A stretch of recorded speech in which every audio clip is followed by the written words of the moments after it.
Is reg. Okay.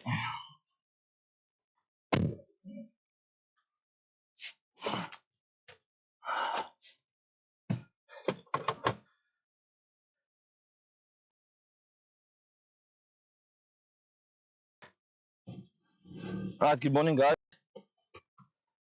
Good morning to another live stream with Born to Roam Africa. We are leaving Nxai this morning and heading to Baines Baobabs for a quick brunch over there. And we're taking you along with us for the ride.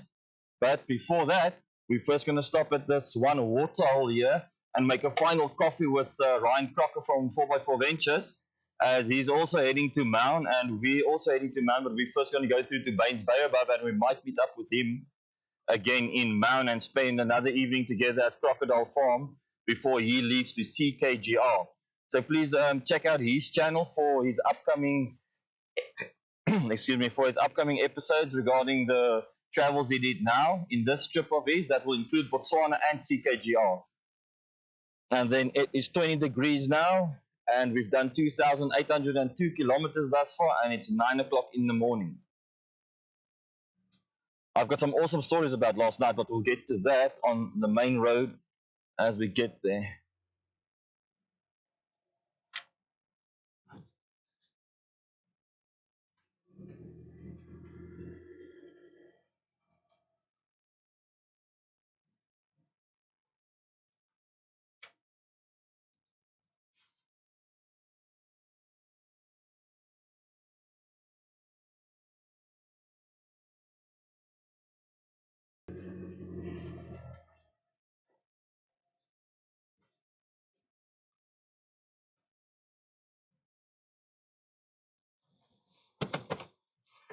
Okay, set minute. Yeah, okay, but that's fine. So. I just want to get a photo of you guys. Yeah. Buddy, you gonna jump on the roof? Got a ladder. That's not even like Jason.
I didn't even realize that.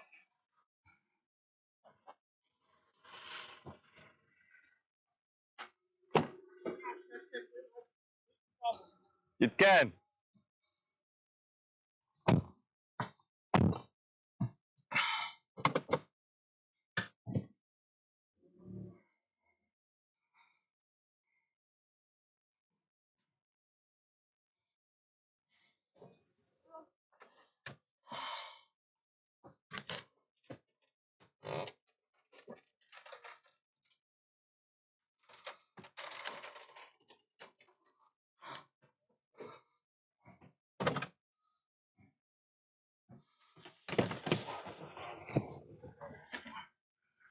I'm just gonna keep my engine running for the DC charger too. I get it. Don't worry. I understand.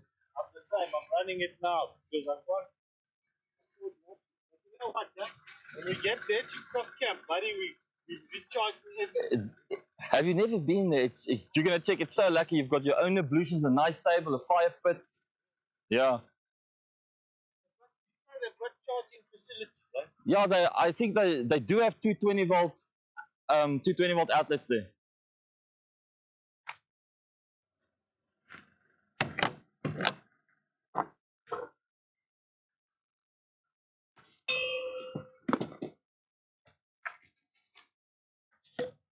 So guys, we're just gonna make a quick cup of coffee here with Ryan before we head to Baines Baobabs.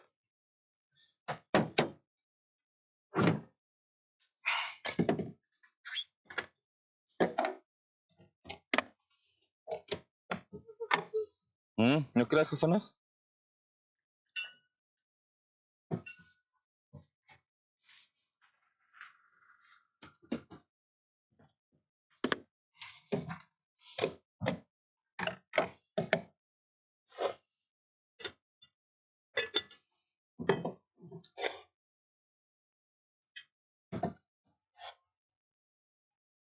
Oké.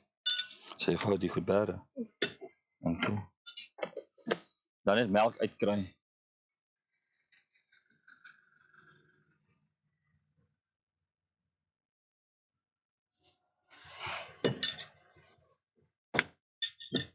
Just put our 2 cups there. We just need water. Well, you have enough water there. Yeah, water there on the side.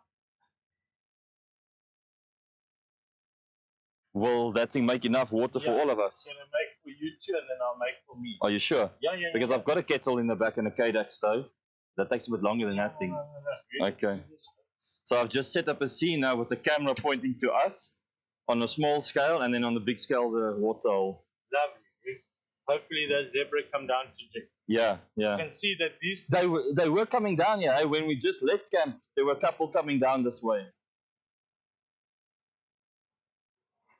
You drink coffee? Now, yes, on this trip. Yeah, you're becoming a man, huh?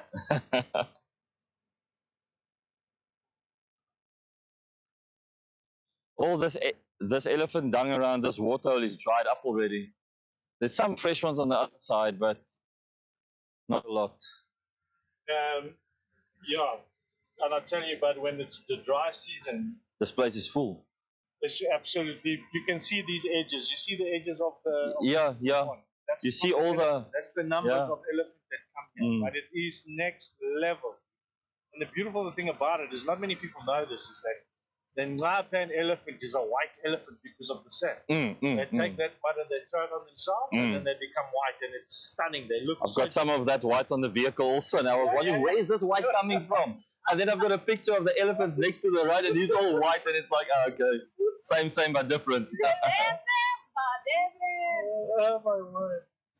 No, we've got pictures of our previous trip coming through here when this was full of elephants. So in my post-production stuff, I'll just have to edit that in to say this is how it normally looks. That this is rare to see it like this this time of year. It's very rare. So cool, and everywhere. So cool. You wait until you get to Baines. Yeah. Buddy. I've never been there with the green leaves and the water and stuff, so this is going to be nice. Buddy, it's something else. Yeah, I'm looking forward to that. We're going to cross a big 150 meters from here to the bank of water. Is it? But it's on the road. On the road there. Yeah, no, that's fine. We're going need to access 4 high or 4 low. I just went across. I just keep it in 4 high just for the traction and stuff. Well, if you do that, then you should be fine. Nothing complicated about it. No? Why should there be? Well, because it's the pans. Yeah, don't go on the pans, I know that. No, it goes across the pan. Oh, okay, that's where the route's going to go. No, Okay. no, man. I thought it comes around the back of Baines, that back entrance. Yeah, Then you come up behind. Oh, yes. Yeah, there is one small pan, yeah. I thought you were talking about we're going through the big pan there. No, okay. Yeah, no, I know that. I know about that pan that you have to cross.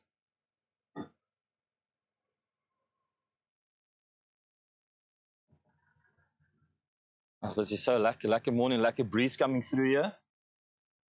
And now you're at Seattle Coffee with Crocs, my man. Seattle Coffee with Crocs. By 4 benches making the best. Eddie, you're missing out. Eddie, we're going to have this conversation again a bit later. I first have to taste your coffee to compare. You're going to get a 10 out of 10 here, I'm telling you that.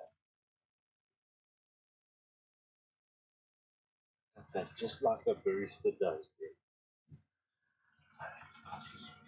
Mm. No, that's fancy stuff. Very fancy stuff. I'm just going to do a checkup here quickly.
Mic test, 1 2 1 2, mic test. Mic test, 1 2 1 2, mic test, mic test, mic test, mic test.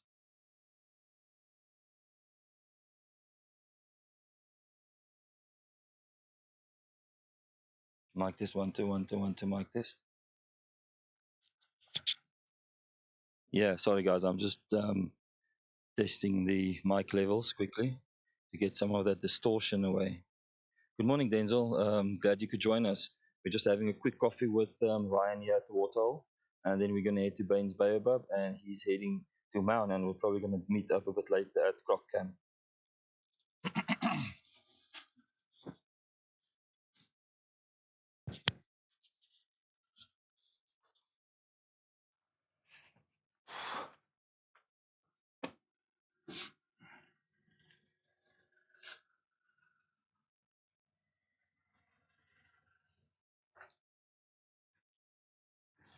Still, Power in this thing. is it? You think that's why it's? You think the Starlink pulled it down?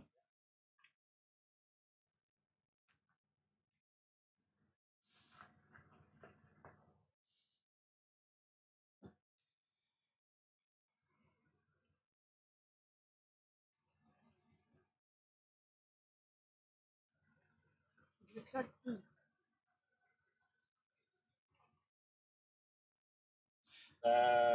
Listen here, but make this one for yourself because we've already got coffee and sugar in here. Then you can just boil water. Sweet, yeah. I think that's going to be. Yeah. Yeah. Yes, just put some water in the place. Antonio? So that's the scene that's being viewed now. So there's us in the front camera and the side camera. That's crazy, dude. It's like it blows my brain. I'm not even joking with you.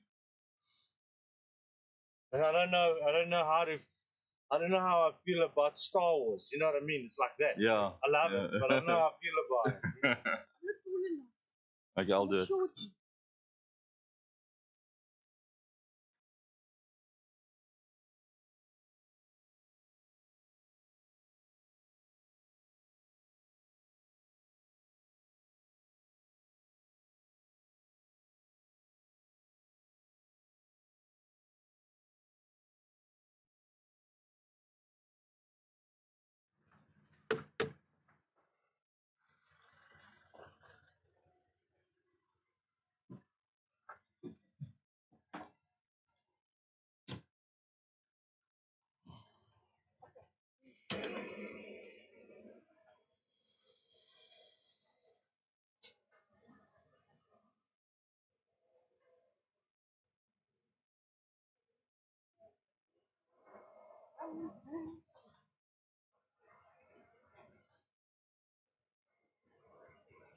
Okay.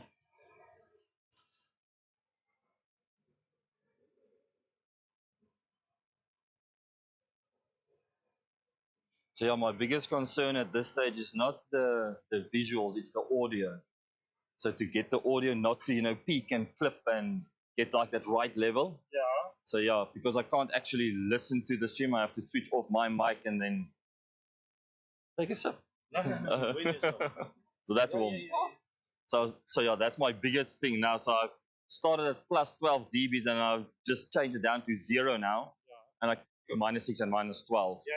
But I need to listen to it. But my phone speaker sounds also a bit scratchy, so I can't go according to You might that. have to run a synthesizer or something in between. Yeah. So that it manages the levels. Yeah. You set it so that it will either bring it up or Mm. take it down. Yeah, I've set limiters and stuff there, Yeah, so yeah. it won't overpeak. But the quality of the audio, but the guys that's watching the stream, audio is pretty.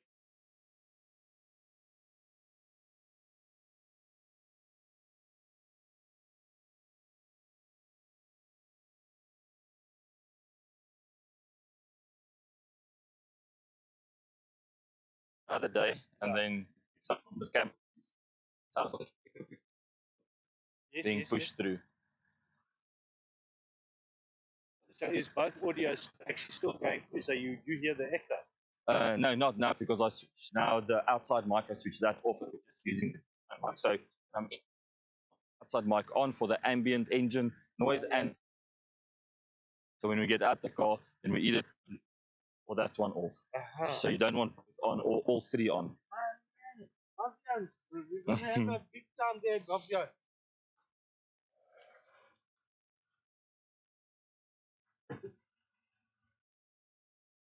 Man, that's raging hot there. Yeah. Sure, I can feel this thing is warm. Now I know why the coaster is around it.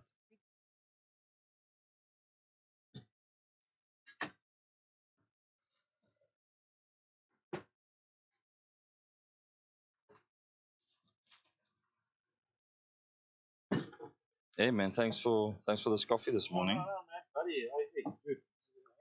When you're drinking from Starbucks, it's only good quality. 4x4 Venture Starbucks Yes. on the tailgate Oh, at man, I'm gonna Nxai get in my Botswana. coffee shop made there in the Isuzu, buddy. Everyone's coming for coffee. Awesome. I'll I'll even definitely look out for that. I'm even gonna get a barista. I'm telling you. Now he'll come on that trip just for his coffee making ability. Okay, jy kan dit vir ons gaan bære asseblief, dankie. Antonio. There we go. Yeah, okay. You're gonna enjoy that. Baines. Oh, it's freaking beautiful. Really, really stunning. Huh?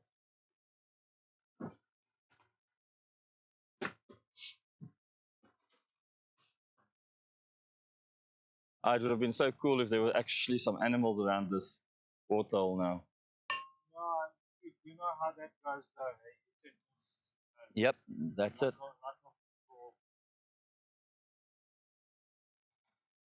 I wonder if those elephants will still be next to the tar road like we found them yesterday. That I'm exactly.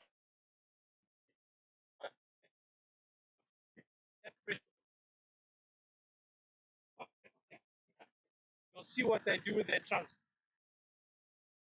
Skim the water.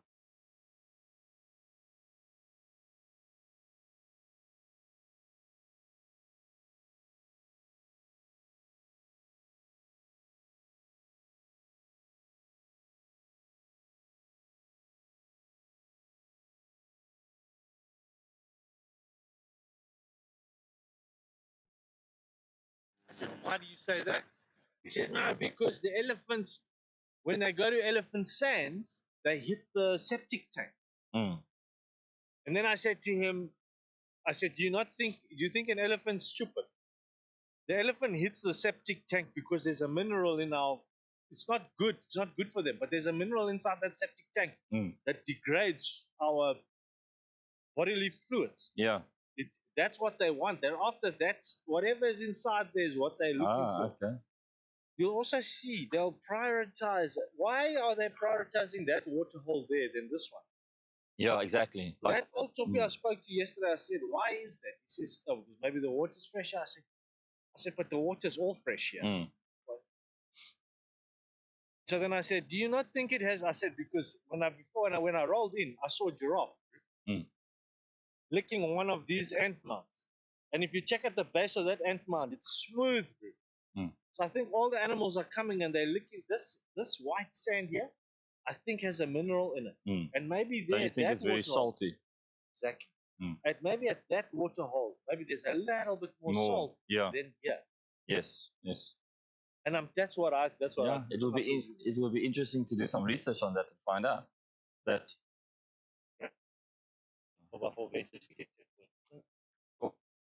Elephants zero. Zero. Debug the elephant myth. Yes, elephants now, we're still keen to see them later. Yeah, no, definitely.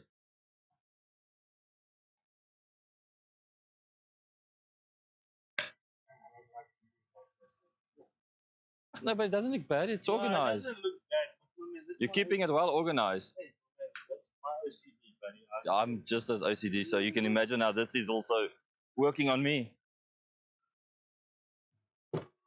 Oh, it's hot in the sun, eh? No. I just want to put this down here quickly because it's still a bit warm. Still a bit warm. I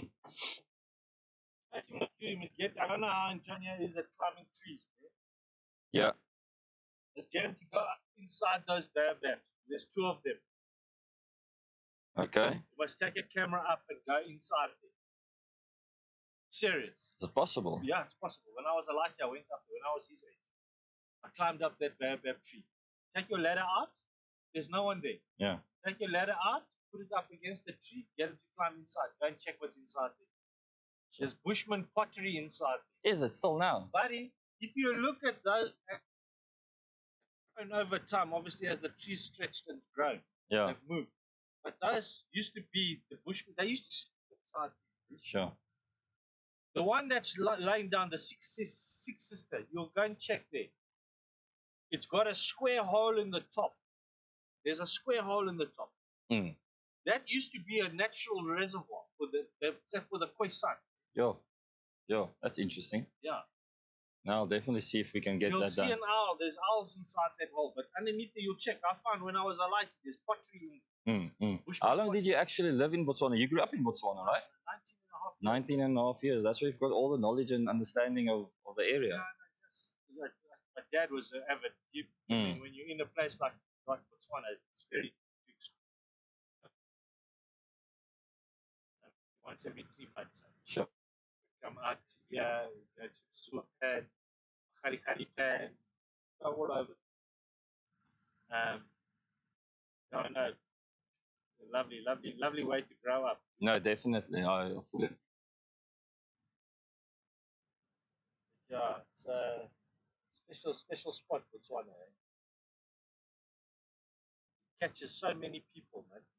Yeah, I think the most beautiful thing is when you look in the horizon and you just see that top grey part of the elephant's back just slowly moving through. That's beautiful. Yeah, it's amazing. So we had a really good sighting here, Ed and I, many years ago, maybe 4 years, 5 years now. This time is moving, eh? And yeah, we stayed here, right here on this hill, and we just filmed. And it was we had the biggest bull elephant I've ever had. We walked right past our cars. At that time, the sandbank was a lot higher. We were right up at the edge like that. This bull right past Ed and I. Massive elephant. That was looking at them. Him there, I don't know if he was still there in the car or what, and he's just watching you with his eye. Yeah. And at the shot, wow, and the moment, he was so peaceful. Oh, Yeah. yeah. If he had wanted to, he'd just turn and that. He would have Rolled the taken cars, out yeah. the car, no problem. Yeah, sure.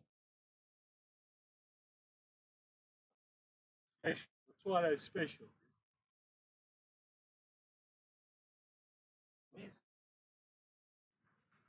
I mean, he's running away from the car. I think he's managing the stream, doing things with cameras here.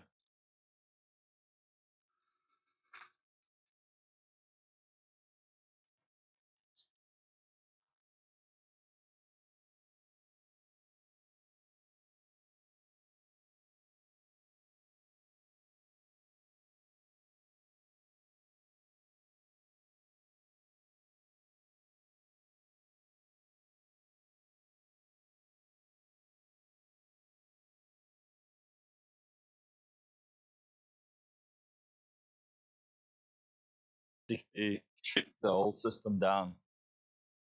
Hey, I think you're gonna get there, dude. I've got full confidence in what you do. Yeah, no, thanks for that. Seriously, there's no one that I know of that's doing it on a private scale like this, like you're doing. That's what we wanted to go for. So I think Because we're also not just wanting to do it for overlanding, but also technology-wise to see how far we can push Starlink, especially on the move. And this thing on the move, 100 kilometers, I'm still streaming straight, no interruption. I reckon, between you and I reckon when you get this thing sorted out, I reckon you're going to have a product, and I think you should think a little bit more broader. I think you should start offering private sales on this.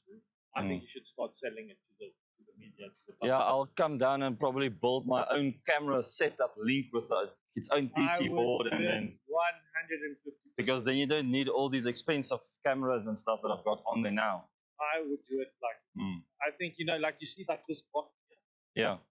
I would say if you could get everything comes to your PCs in like that, and it's you build it in such a way so that it doesn't take up like space. All the space that we're taking up now, yes. And you really optimize it and to be efficient. And I reckon, Chuma, you will have such. No, I'll definitely put that under R&D. Yeah. Just think about it. Just plug and play. Just plug in your cameras. You just plug in your broadcasting software, and you can manage. I reckon it would be a game changer. I really, really believe that it's. I mean, it's dude. You've been in the game for a long time, so you've seen everything up until now. I can tell you now, mate. I can tell you straight. I hate editing. I don't think there's a single person in the world that loves editing. Yeah. I can tell you that for free.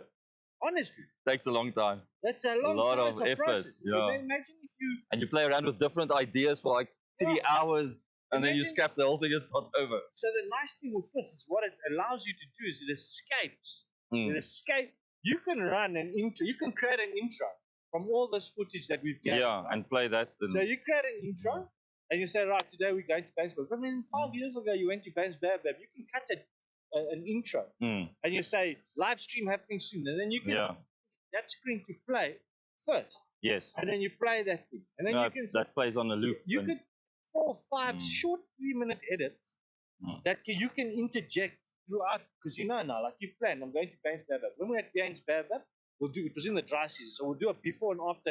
I've got that before and after cut there. Yes. Put it in. Yes. And you can say on the live stream, hey, like, hey guys, have a look at this when 5 years ago. Have a look at the difference. And then and then Tanya hits the button, shops, and then that thing plays, and then you can have a bit of a break, Yeah. Or you can cut a lekker 5-minute or even 10-minute little thing that goes in the middle. This was from our last trip in Nxai, and I hope you enjoyed. Hey, you can make your own coffee, go for a kak, whatever, dude. Do your thing. Yeah. I mean, that's the future. Yeah, no, that's. And what's nice is after the stream, YouTube uploads it as a video, and it can be rewatched if someone missed it during the day, like a rebroadcast of Big Brother, See. And also with this stream now, when I'm done, I can do exactly what you are saying, and before it, I can now on YouTube cut it and put a section in, so I can change the after upload now and do that. Yeah, in YouTube Studio, you can cut it and change it, cut pieces out and insert pieces. Yeah, that's what I heard, or that's what I saw on the software that you can do. Yeah. So that's what I'm going to try and do that now. So I'm going to try and do that now. Because they usually say if you watch your viewers watch duration and you see it always drop at a certain time, then you must go in there, look, what are you doing on your video, and either cut that out and make it like more high-paced thing to keep attraction. So if they say that you can do that, then I'm sure you can do what we are talking about now after you see, that's the stream. So interesting for me, hey, dude. Like, really, buddy.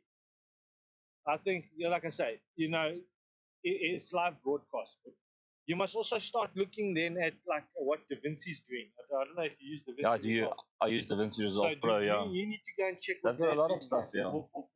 Remember, they're going for broadcasting. Remember what they're saying now? They're saying cinematographers and broadcast camera guys are going to be like this, which tells me that DaVinci, they've just released a new update, 21. I haven't updated it yet on YouTube. No, it's still beta, but it's going to come out soon. But they're doing so much shit there, bro. Like, even their cameras, Chuma, they've got like a 4K camera. Yeah, the Black Magic designs. There's just little ones, bro. Yeah. Not pockets or anything. It's a little, the ones they use for broadcast, dude. Oh, that's awesome stuff. Yeah, dude. So what I'm saying is, right, and I think with that one, you can actually change your lens. Yeah, yes, I'm sure you can. So you can get a one wide, one mid, and one telephoto. You keep the telephoto close by you so you can. Yeah. But essentially, they're all streaming through to, I don't know, dude. We'll figure it out. Yeah, 100%. Definitely. I know you. So you're going to head through to Maun, we're going to head Baines Baobabs and then meet up a bit later. Unless your plans change or anything. No. I don't think my plans will change. I've just got to go pick up some stuff in Maun, and then I've got to go and run some errands, get some restock. We need to do that same, and I need to stop by a pharmacy or doctor also. Okay, and then what is it called? Crocodile Safari Lodge. It's just almost, I think, next to Audi Camp, a bit down the road there. Okay, so I'll let you know what's going on. That's you've got my WhatsApp, so. I just need to jump on. It's almost as though it isn't allowing the thing on because of, maybe I don't know if I should plug it in here.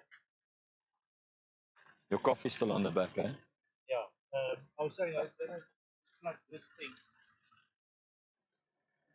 this thing into that battery so it can take charge from that battery.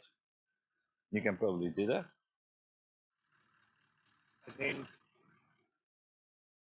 it doesn't want, it's like it doesn't have enough power.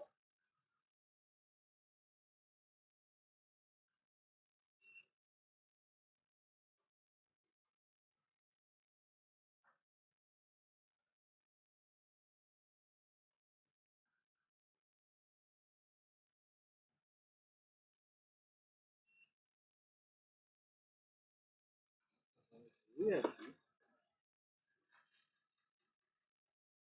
That thing to your operation now, very critical for your battery recharge, or do you have a secondary that you're using?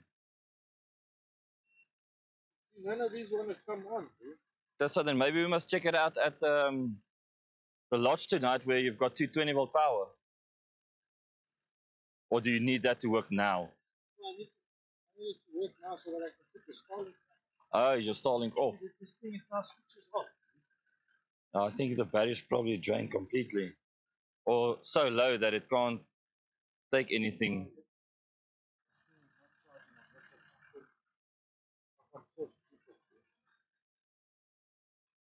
What the?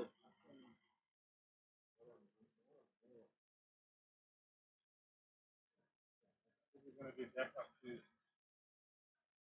I'm gonna just drive for a while and then I'll put this and I'll be in If you need to do something quickly on Wi-Fi, you can jump on ours.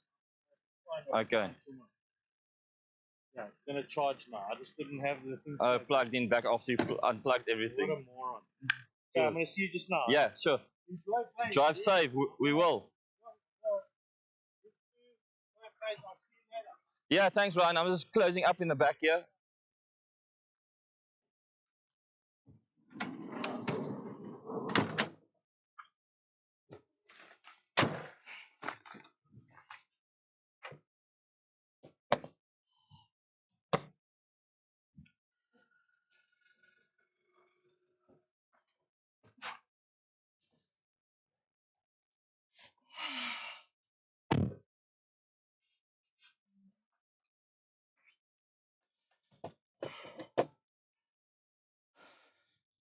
All right, guys, so here we go. Baines Baobab. Baobab. Let me just...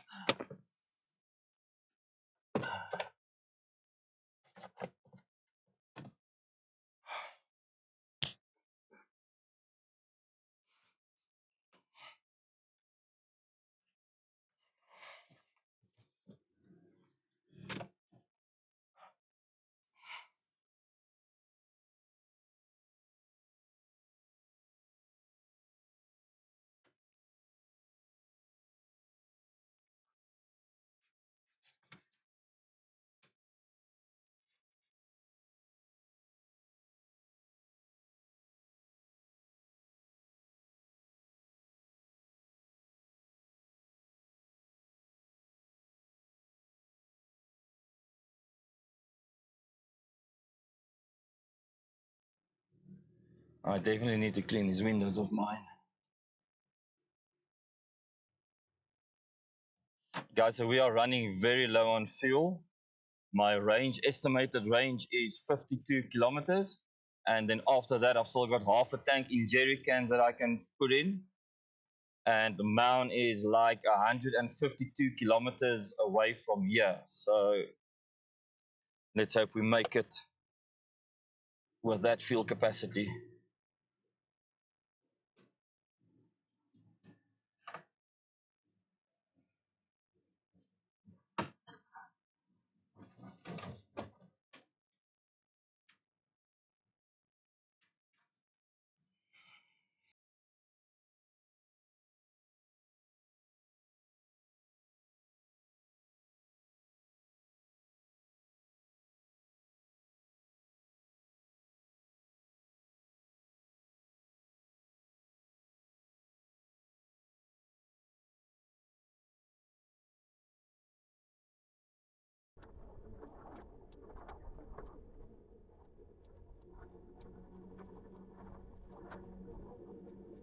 Hey, Denzel, thanks for that confirmation. I was 100% sure about that, but then I doubted myself. So yeah, thanks for confirming that.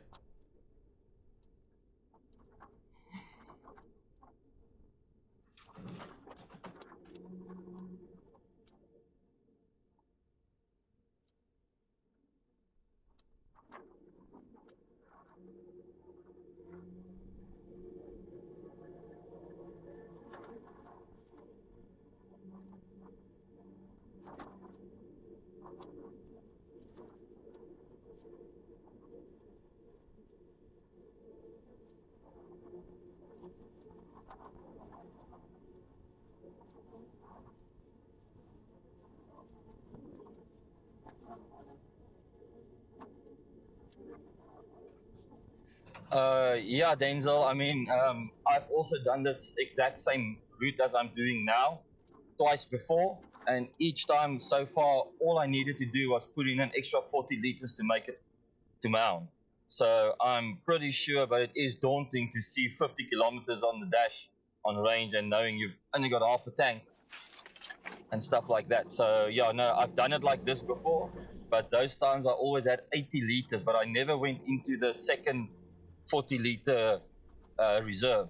So the first time we did it, I put in 40 liters at Nxai before we went out, but that was because the day before we first stopped at Baines Baobabs and then to Nxai, and then before we went out, we threw in 40 liters. So now we came into Nxai and then we go into Baines Baobabs, and then at Baines Baobabs, we threw in 40 liters again. So now I'm doing that same one, that same route. So I'm sure it should be fine. But you know, one is always concerned about fuel and water in these remote areas.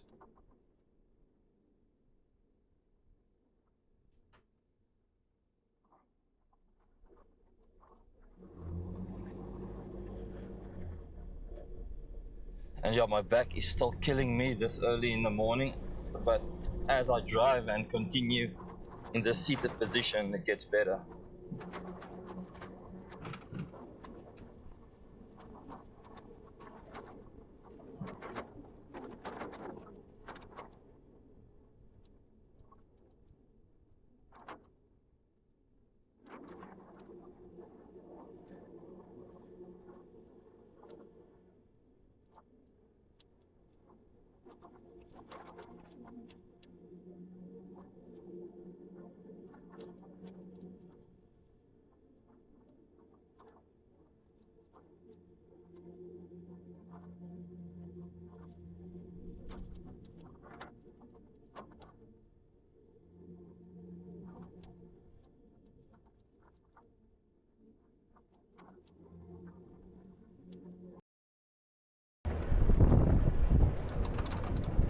Okay guys, so we've added another camera on the roof now today that's pointing out the driver's side. So if we do see any elephants like yesterday, then we're gonna switch to that camera and you'll be able to see what we see from the driver's side. Now yesterday coming in, the elephants were on our right hand side, which is the driver's side. When we go out now and they are in the same place, they will be on the left hand side.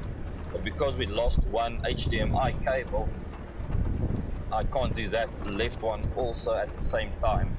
So we've got the front camera, we've got the driver's side camera, and then we've got the cabin camera working today. Waar we voor te gaan.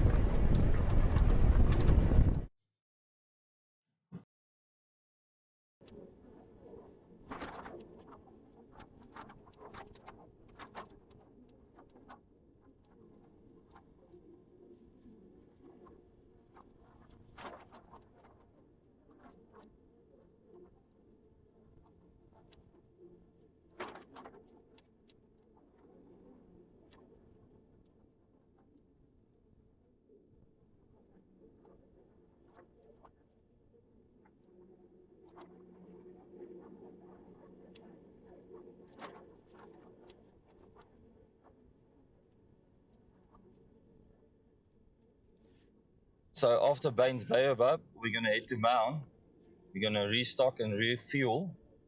See if we can get to a pharmacy or something for some pain meds. But thus far, nothing has worked. No Voltaren. Ryan gave me something last night, which helped a lot, but it didn't take away all the pain. I was at least able to get proper sleep in.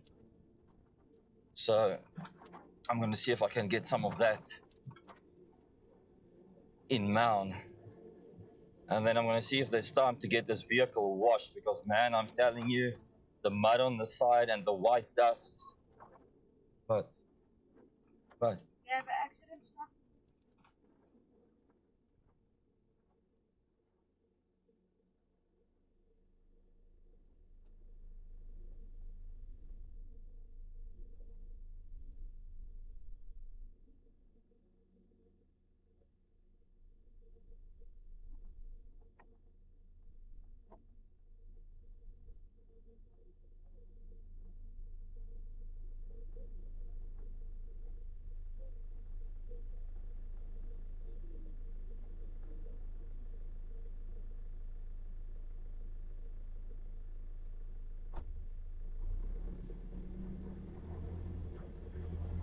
Okay, so just a little mishap.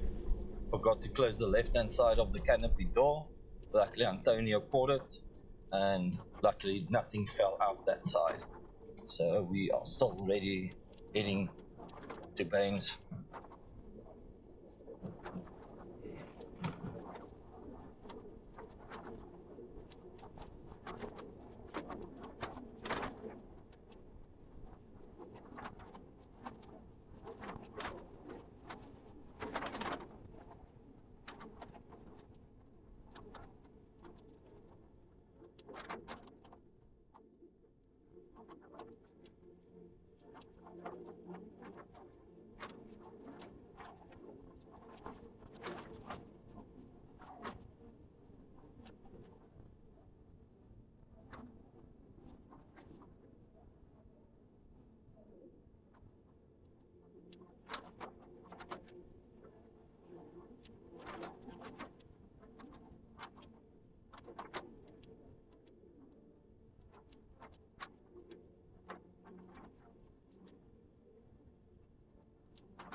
So guys, please let us know if there's anything wrong with the audio echoing again, like yesterday.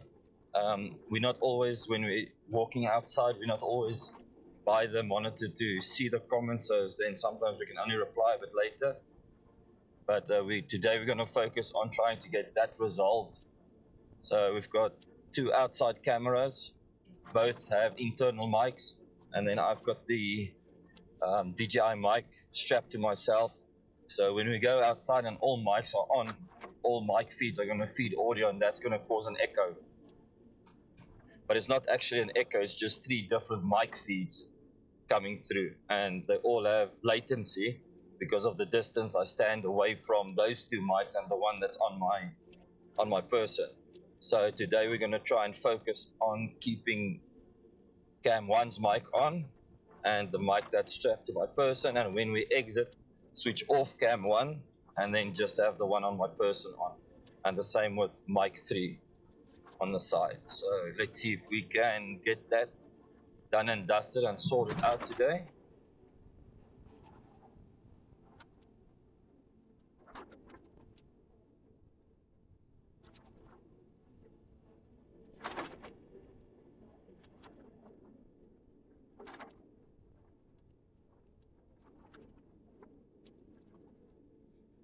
Thanks for that confirmation, Denzel. Much appreciated. So glad you could join the stream this morning. I know you guys have work and stuff to do, but it's much appreciated that you are able to join in. And I know Johan is probably also going to join in a little bit later. But today's stream, we will end. I don't know, do you want the stream to carry on to Maun? Because the possibility of seeing elephants and zebra cross the tarmac is there. There is that possibility. But it's going to be a very boring road if nothing's happening there. And then I think I should just focus a bit more on the road. So otherwise, we're going to end the stream at the entrance gate of Nxai, and then we'll stream tomorrow again, because tomorrow we head then to Southgate, the start of our Muremi loop. And Ryan has assured me that there is a lot of water, but a lot of it would have subsided by now, but due to rains coming in again in the last week or so, we might be in for a treat. So it's going to be exciting. We've got 3 places. I mean, I think Third Bridge is the deepest into the Okavango Delta, and that will be visiting not tomorrow, but the day after. And then we come down out of the Delta. So we're first going to check by each entrance gate and ask them if the roads are accessible, or if the campsites are accessible via certain roads. And if they are not, we're not even going to try, because I don't want to put anyone's life at risk or danger. And I think you all will agree with that strategy. But yeah, let's see how that's a problem for tomorrow.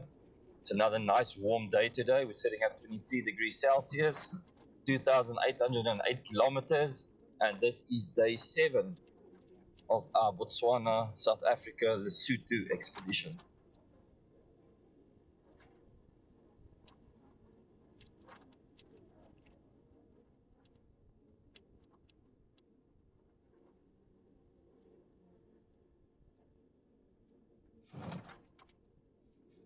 Yeah, no, cool, Denzel. I'll definitely then keep it rolling.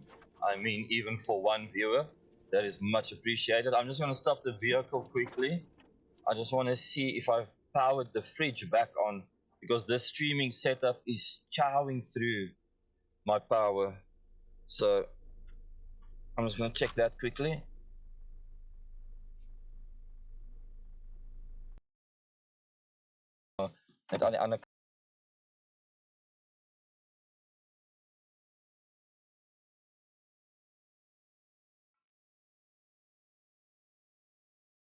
Yeah, okay, so I'm just going to check if I've switched the fridge on because last night in camp, my battery system was down to 16%.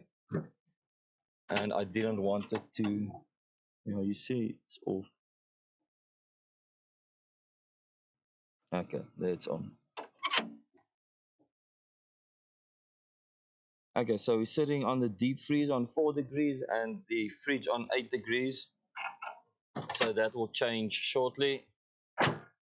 Unfortunately, I had to do that because I know that during the night, my system draws 25%. And because it was on 16% before we went to bed, I knew it was going to kill that battery.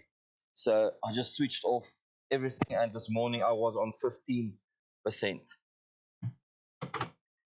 But everything in the fridge while we were making coffee was still cool and cold. So yeah, let's go now.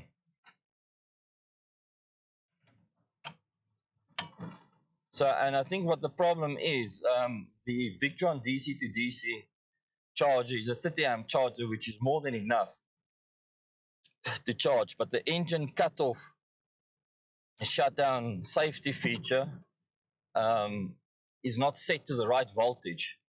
So it's set to 14 volts, which means the DC-DC controller won't go on until it's hit that 14 volts. Now, it's got a 13.6 volt delayed start. So once the alternator of the vehicle hits 13.6 volts, then the DC to DC starts noticing there's a signal, and once it gets to 14 volts, then it goes on completely. So it takes then that voltage and it increases it to about 14.7 volts on a bulk charge, meaning your battery is very low. And as your battery's voltage increases and the capacity of it increases, the state of charge increases, then the DC-DC charger will step down slowly from 14.7 to say 14 volts to 13.6 or whatever. It will step down. So as the battery is getting fuller, it steps down. But I think that initial engine shutdown, because your alternator of the vehicle only runs at 14 volts once it needs to charge the car's battery. But once the car's battery is charged, then it also goes down to like 12.7. And I think because of that, then the DC-DC charger cuts off because it's below the rated 13.6 delayed start voltage. So I think those settings just need to be adapted. So as soon as the engine voltage hits that level, then it actually shuts down, and then the DC-DC charger is not a bumpy. It's not charging anymore. So, but then I still have the backup of the solar panels on top. That's also 30 amps charging. But as soon as the sun goes down and I'm still driving around, then I lose that ability of the solar panel, and then I rely completely on the DC-DC. So I think I must just set those values. So how I've tested it so far was to actually turn off the engine low voltage safety mechanism. Um, and then I could see it spikes up to 14 volts again, because I was checking the input was like 12.7 from the engine, but the DC-DC charger was only doing like 12 volts. And I'm like, no, you should be doing 14 volts or at least 13.2 volts roundabout there. And so I turned the shutdown safety off, and then it worked 100%. It spiked up to 13.6 and 14.7 volts for the bulk charge. And that's how I know that that is the problem.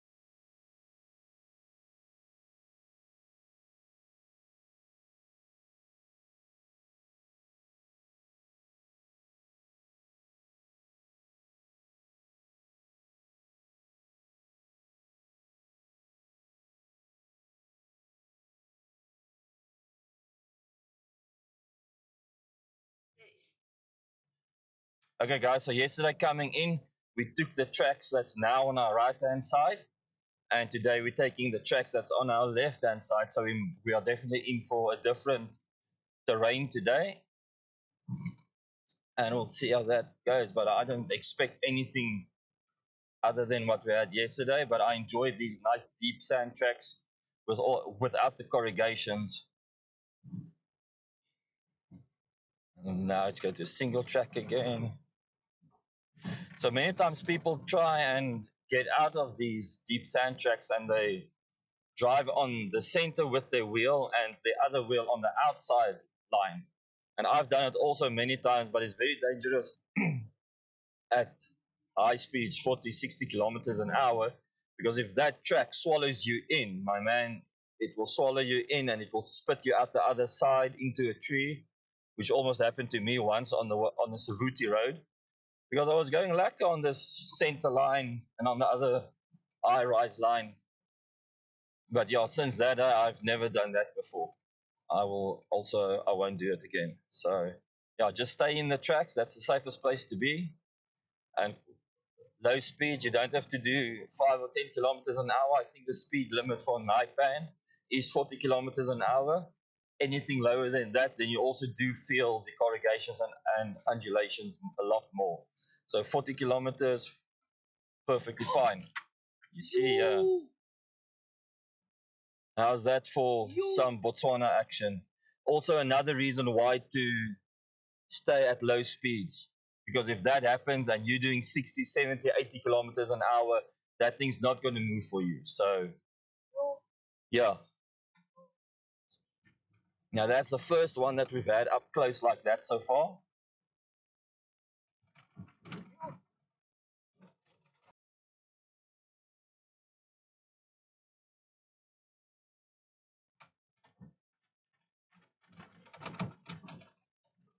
I would have stopped there and put on camera 3 on the driver's side, but we are unfortunately pushed for time.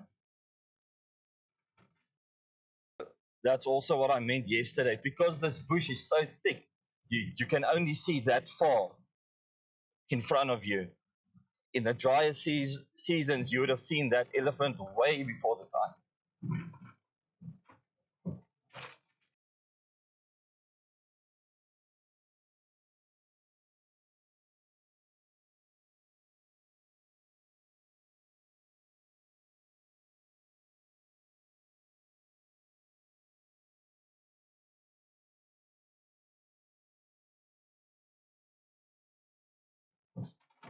Denzel, the Ironman suspension is performing exactly as I expected it to do. It is such a pleasure driving this road with the Foam Cell Pros, my man. It's really super, super awesome. After I've upgraded from a standard suspension to this one, it was just a game changer, especially on this road. And yeah, definitely worth the upgrade. And I think the tires, the 16-inch tires, also makes a big difference because it elongates my track a lot more. So instead of going into the bumps and stuff, it rides more on top of it and sinks into them, or forms over them and going forward. So just push there now.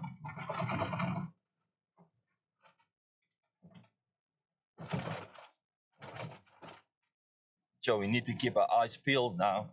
We were actually caught off guard over there because of the fact that we've seen so little elephants in this trip so far. We really didn't expect. Usually this road is full of elephants crossing to and fro, but this year with all the rains, we're not seeing that. So that was completely unexpected. Under normal situations, we would have expected that, but not this year. But yeah, live streaming as it happens, no edits, no second takes, and that's what we aim to bring you guys.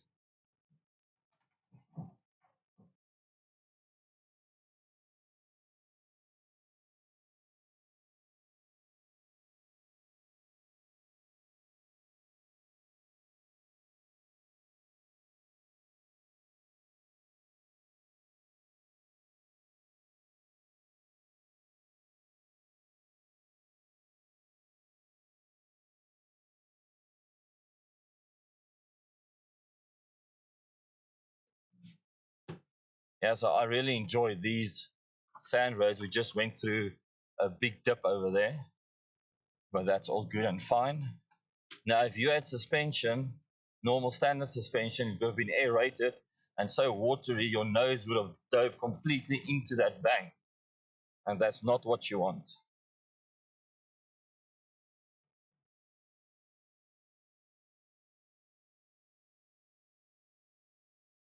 Kilometers through here, just taking it slowly due to the undulations that we like there. You see bouncy, bouncy. And then you can slowly just get a good feel for it.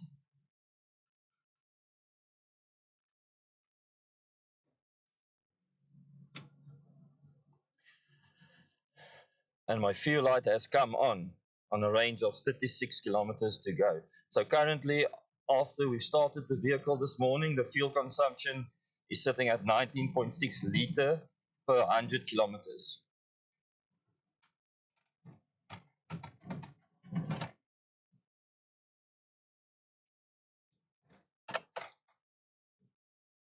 But also we had that long stop at the water hole. So that would have complicated this calculation because I left the vehicle on to start charging the auxiliary battery. So that's not a real reflection of what the fuel consumption is driving from Nxai to Baines.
Right, guys. So we will be back shortly. I just want to shoot some video here quickly. We won't take too long.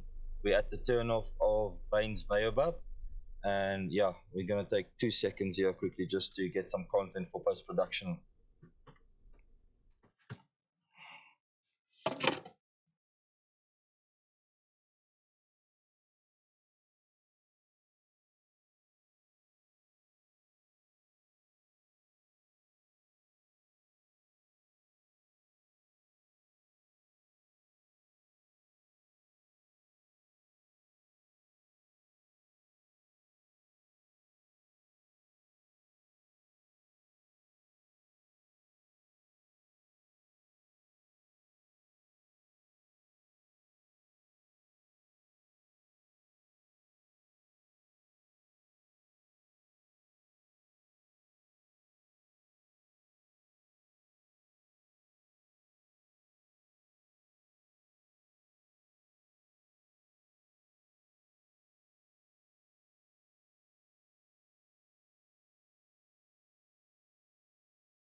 Okay. As wel aan en gaan mute.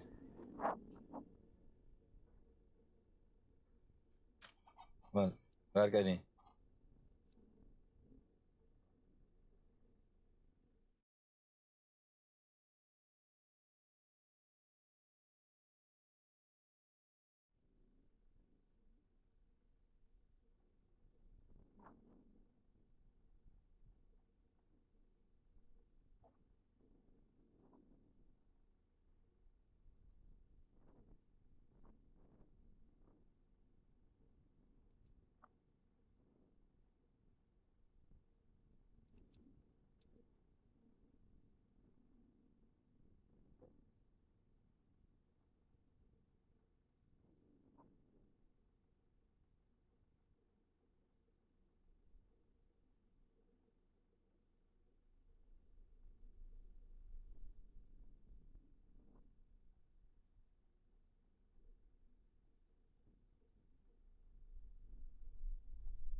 Okay guys, sorry about that. We just had to change the battery on the cabin camera, and we just had to shoot a little short bit of a video for our post-production series. We are trying to focus on both today. So we shot a lot on this road yesterday, but we didn't shoot anything on the road to Baines Baobabs. So we just need to get some footage here also while we do the live stream. So I hope you guys don't mind. So if you do see the B right back, that just means we're quickly busy. I don't think we'll be more than 5 to 10 minutes.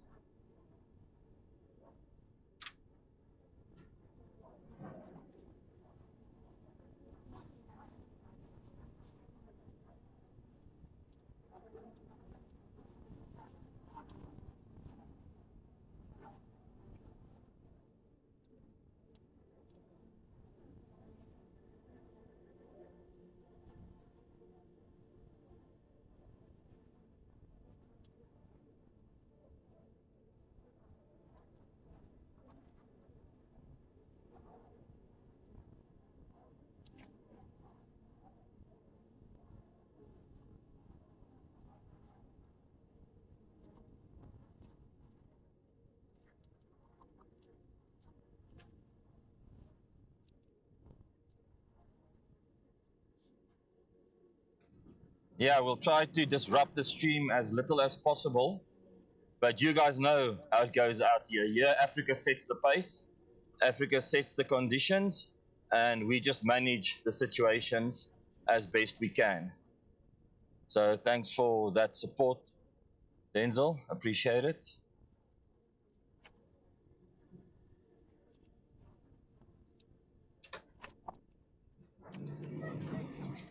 Okay, so here's the board that you'll get Baines Baobab. So this is the 14-kilometer route that they say we must take. And I'm going to just drive to, so their front left is 14 kilometers. And then here is the 12-kilometer route. So they advised us to take the 14-kilometer route. They come out at different places on Baines Baobab. I think the 12-kilometer one, you have to actually drive over the pans to get to the baobabs. But the 14-kilometer one comes up behind the baobabs, and then you are faced with the pan in front of you and the baobabs in front on the left. So that's where we're aiming to go now. And Ryan said there's a little pan in front here. I remember it, but I remember it being dry. So he says there's water there, so we're going to have a little bit of a water crossing today, depending on how much water might have filtered out there. I know. Scratchy scratch. Scratchy scratch.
Yes, Denzel, I was just about to comment on that. The bush is thick. The branches are making their way into the road, but not too bad. I think if you keep a nice line around the bends, then you'll be okay. But I am definitely picking up scratches. But that's why I've got the scratch and dent monthly removal service. And I phone them once a month, and they come and buff out all the fine scratches, and they do a pretty good job about it. There was actually a scratch on my left-hand door from, I can only presume it's a bird that tried to land against the door and slid down and started scratching the door, because my vehicle was just standing at home. I wasn't overlanding or bush driving or anything like that. The vehicle was just standing at home, and the marks literally looks like claw marks. And I thought that, they're never going to get that out. And that scratch was worse than any scratch I've picked up in the bush.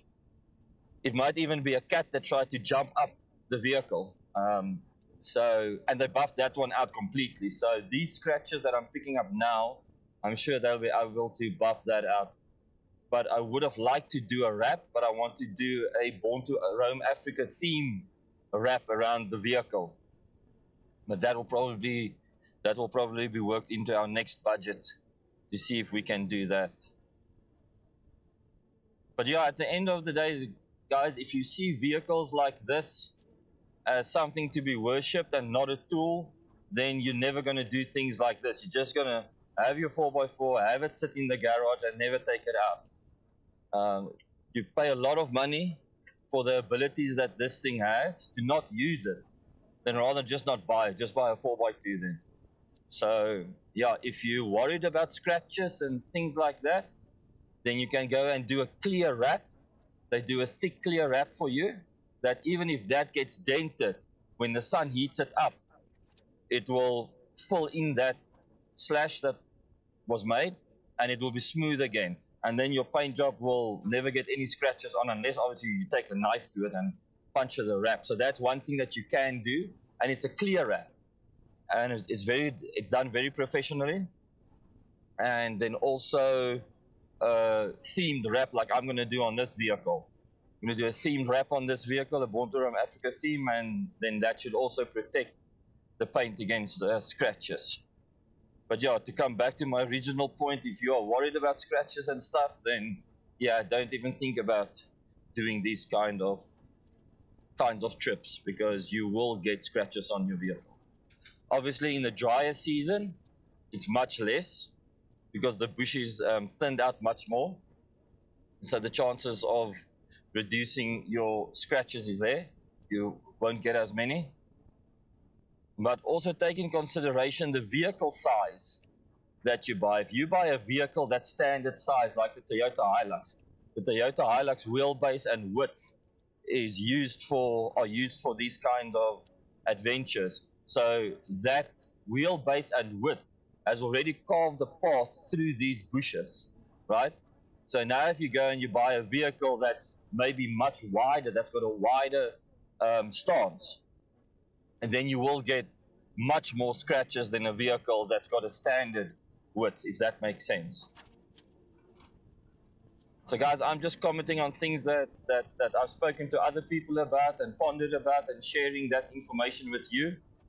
If you think I'm talking nonsense, please correct me in the comments below and we can address that. But we are here to share a live experience and as much information as possible. I know when I started overlanding and I wanted to go into places and routes and I never knew what it looked like. I saw people make videos and posts about the roads, but that's never the whole road. And usually, as soon as a route gets more difficult, you start forgetting about your post-production filming and focusing just on the road, and then the viewers have missed that. So that's usually the effect that I've experienced. So when we are doing this now so that you can have a full live view of the road, exactly what to expect, what time of year we are here, and then take that with you into your trip planning going into the future.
Yeah, sorry, Denzel. Antonio is reading the comments here from the left-hand side, and I'm not sure he's translating the message probably. That bird is telling me that I need to be in the bush.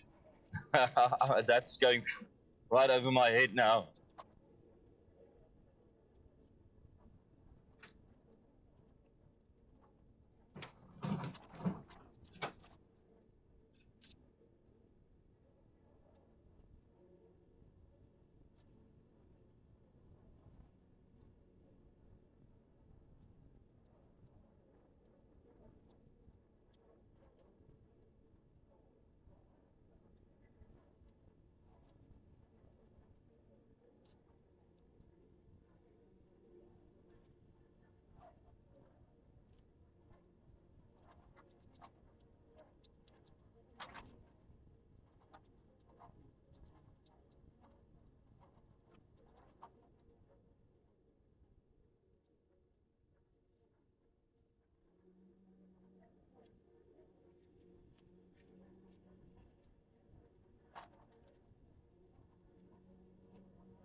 Okay, guys, so just another quick introduction to camping in the wilds of Africa, and also specifically wild camps that you find in Botswana with wildlife and stuff like that.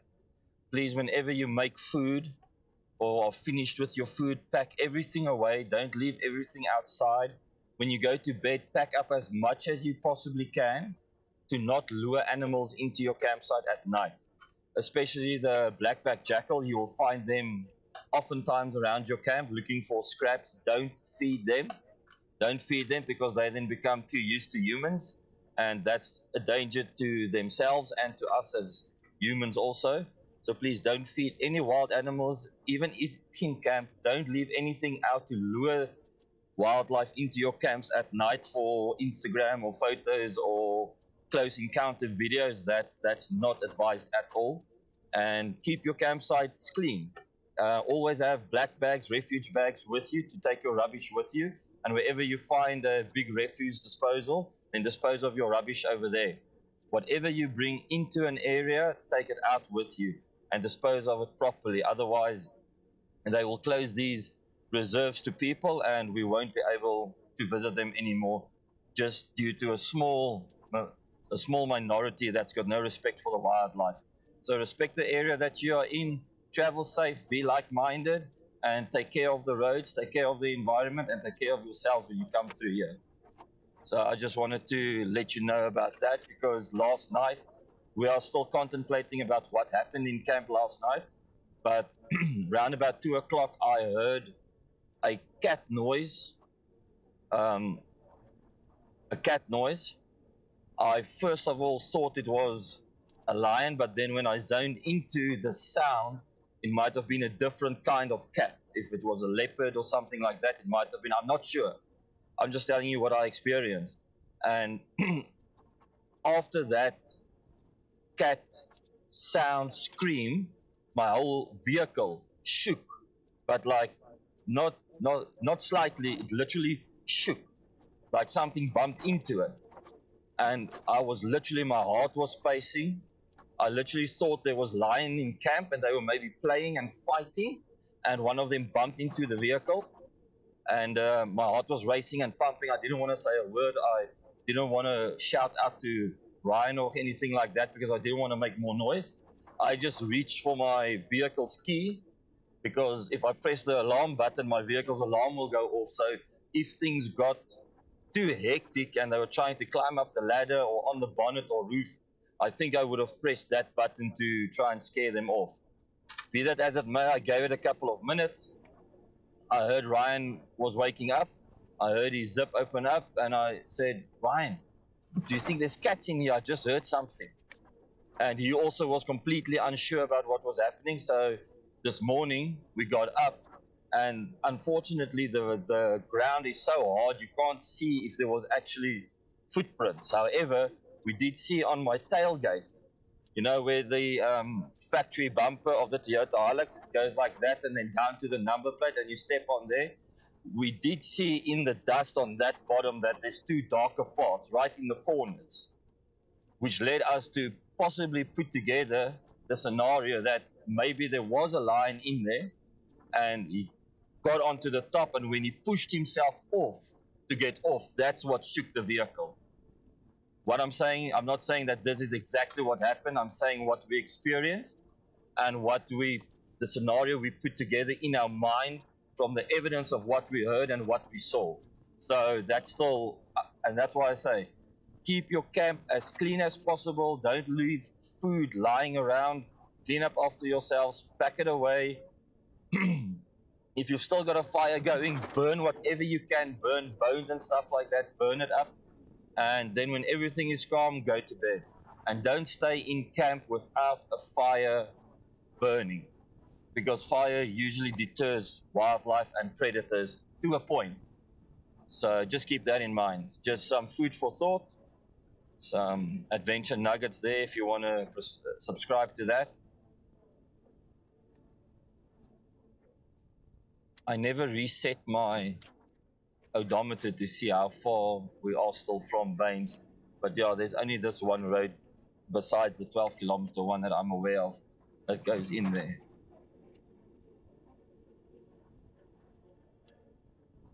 You also, I mean, you can drive much faster here. I'm doing 20, 30 kilometers an hour. But once again, you don't know what's just in the bush right here next to the road and possibly chasing something and then jumps right in front of you. And then you hit it. The last thing you want to do on this road is speed through here to get to a checkpoint and a little impala or springbok jumps across the road and you hit it and you take it out. Believe me, that's not a good day for you or for the wildlife. There's a little snake in the road now. I don't know if you saw that. Very, very thin, small. I think it was grayish. Just saw him in the track here.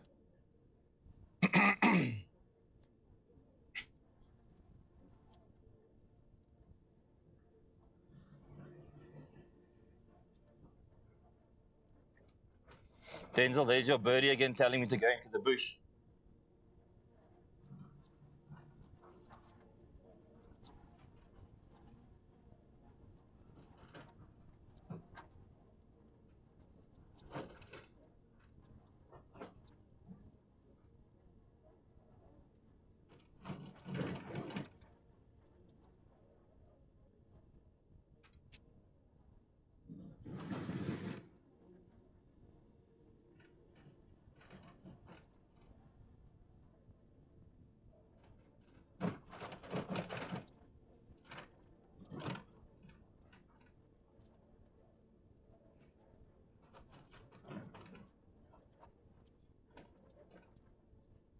So yeah, I'm going to say it a lot. You're going to hear me say it a lot.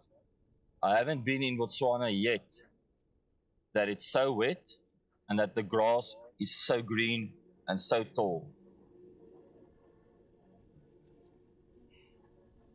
We haven't experienced this kind of Botswana season, even though we have been here 2-3 years ago at the exact same time.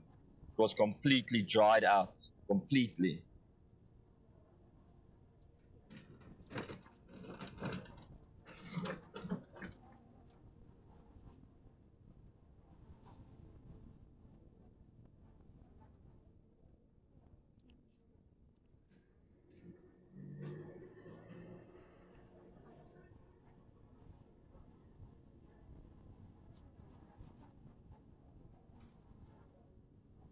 So I think I'll make it to Baines Baobabs before my fuel runs out. My range is now 14 kilometers. The start of this leg of the route was 14 kilometers, so we've got less than 14 kilometers left. So let's hope that that stays true.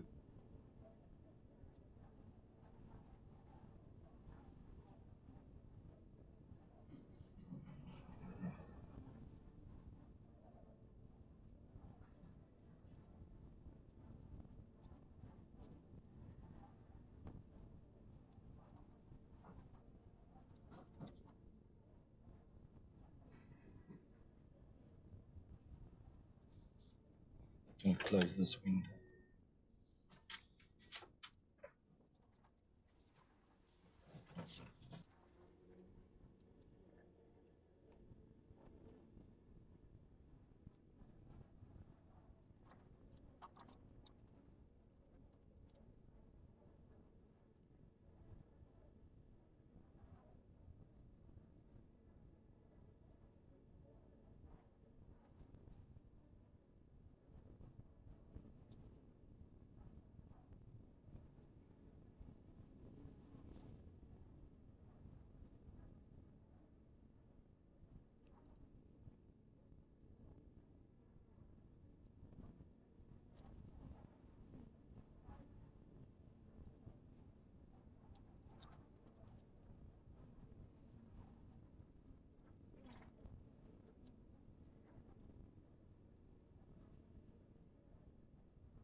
So I've just turned on the aircon a little bit higher because it's 31 degrees now at 10 to 11 in the morning.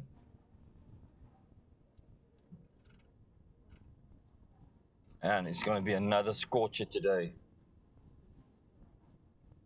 So the fuel consumption has gone down from 19.6 to 17.5 liters. However, remember the vehicle was running while we were stationary at the waterhole making a coffee.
Okay, so just some more information. So at Baines Baobab, there are campsites that you can stay at the Baobabs, but they've advised us that this time of this year, currently now, it's all flooded. So you can't stay at the campsite. So if you've booked a campsite at Baines Baobab, please just confirm with them that it is still accessible and that you can get there and that it's not flooded. Otherwise, you're going to be very disappointed when you get there and you see how you can't go further across the pan to your campsite.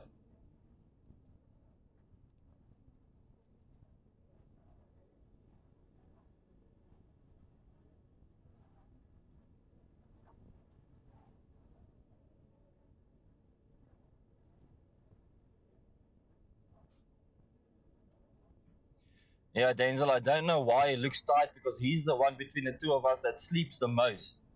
I mean, this dude, when he hits the bed, he's out right through the night, and then he slept until this morning, I think, way past 7, like 7:30, almost 8-ish. I had to wake him up twice. And I'm the guy with the bad back or with the sore back. I'm the guy that's not getting sleep at night, but he's the one complaining he's tired. So it's probably a teenager thing in their growth stages that they need more sleep. I don't know. But so far, I don't know. Ask him. Antonio, have you been joining it? I don't know if you can hear him over the mic. But now this road is very choppy. This time it's very nice. I'm really tired. I don't know why. Yeah, so I don't know if my mic could pick him up. Yeah. Just let me know, Denzel. Yeah.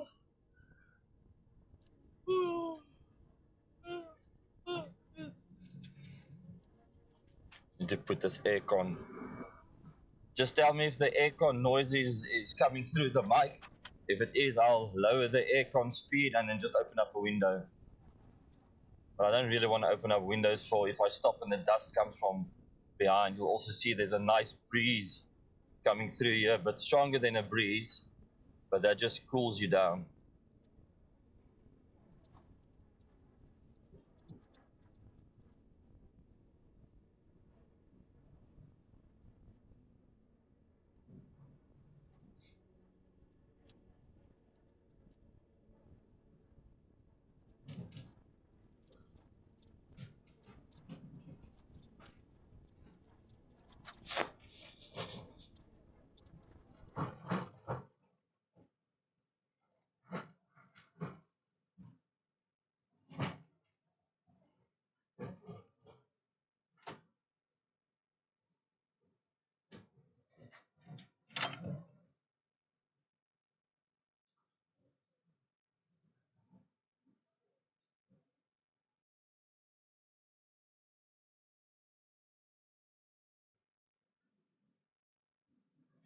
Right, so anyone out there currently on the live stream, just do a Google search for us and see if you find anything on something like the world record for the longest mobile live stream.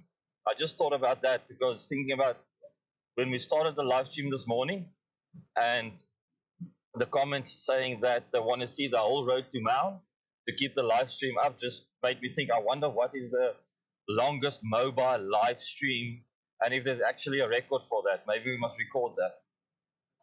That should be interesting. Or maybe it doesn't exist and we should pioneer that also.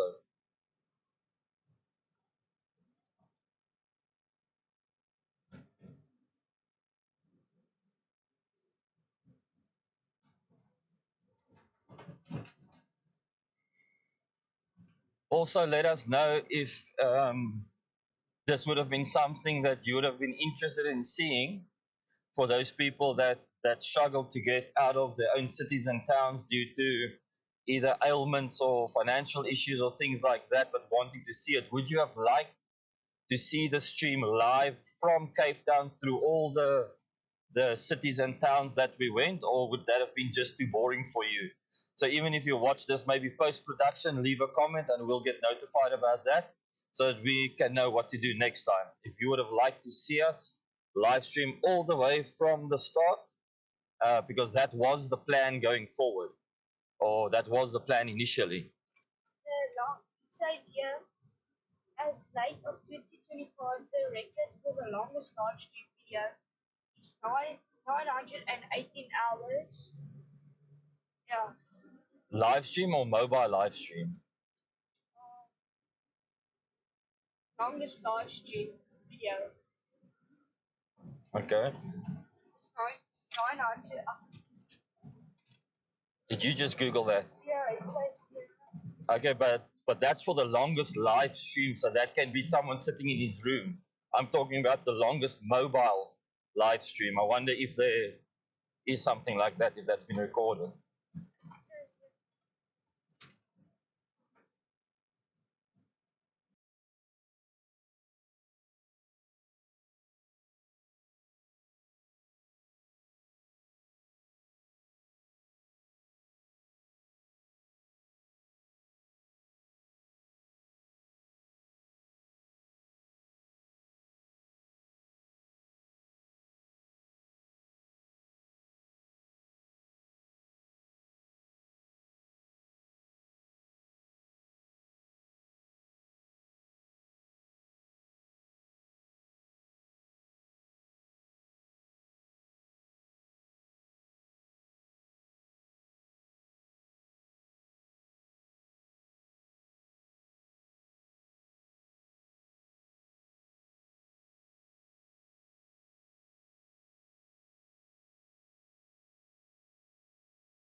Okay, thanks for that, Denzel. So can we get a video of that? Is there a video link to that mobile live stream of 60 hours? Because then that's what, a whole week? Because, no, that's 3 days? 4 days. No, it's less than 3 days continuously, because a day has 24 hours in it. So if you take 3 days, you can get 72 hours on 3 days. So 2 days is 48. So 2.5 days. Yeah, 2.5 days. Okay. I think if we streamed from Cape Town to Lesotho and Lesotho back here, that would have done it.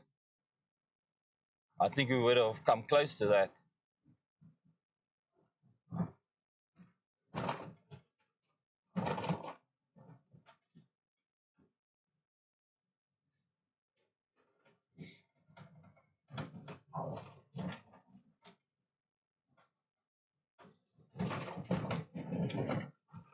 I can see the baobabs in the far right there, and they are green.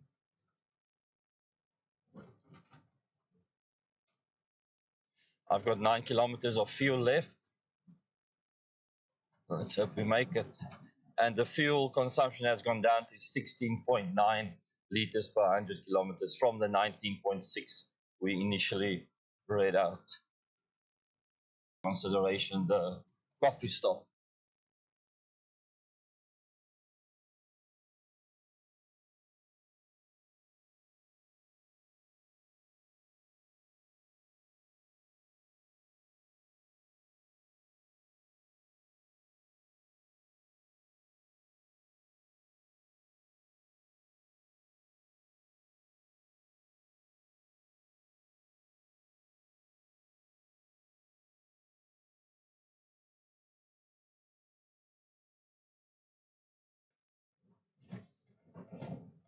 Okay, guys, so we've got another safari vehicle approaching from the front. There's a branch in the road over here.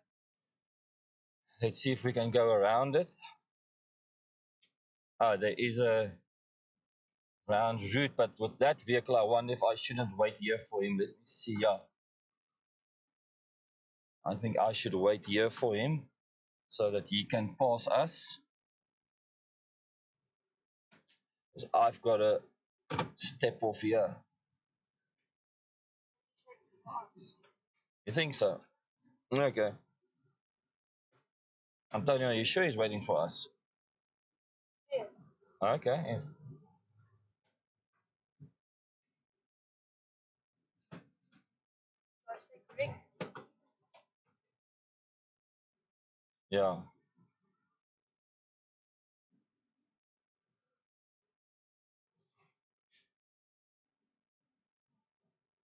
He was waiting there, standing still, but there was no way to get around him.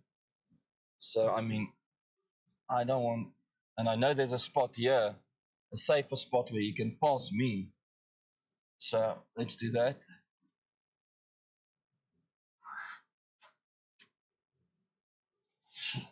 Let's get into that spot.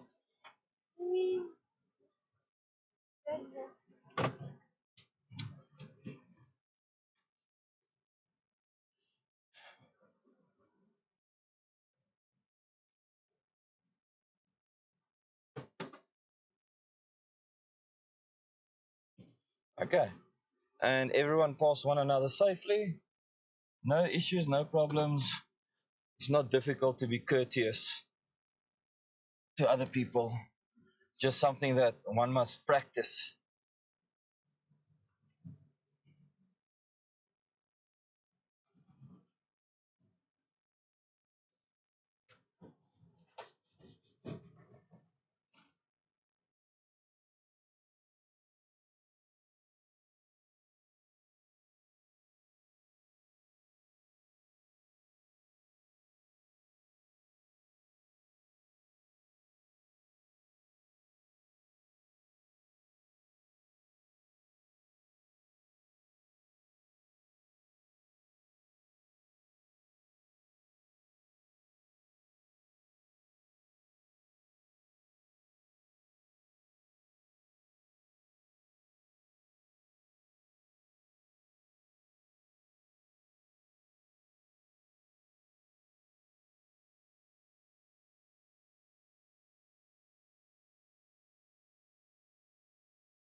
Sorry, guys, we just stopped there. Just had a look at the overlay.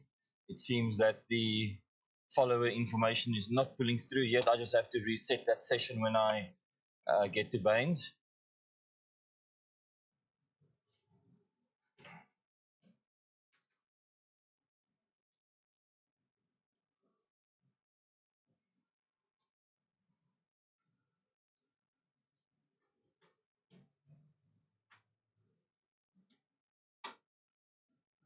Okay, so there's another vehicle coming through here. I can probably reverse again because I saw a turn-off point where the road forks.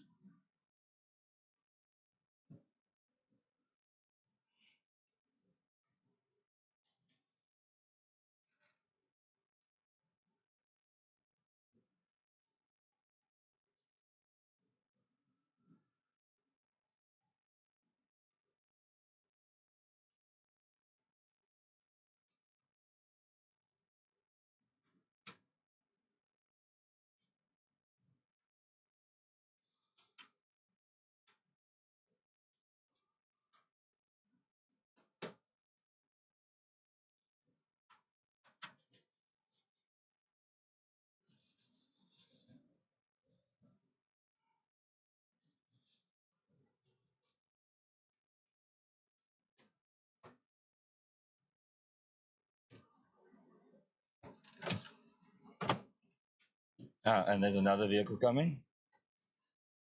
We've got 8 kilometers left in the tank.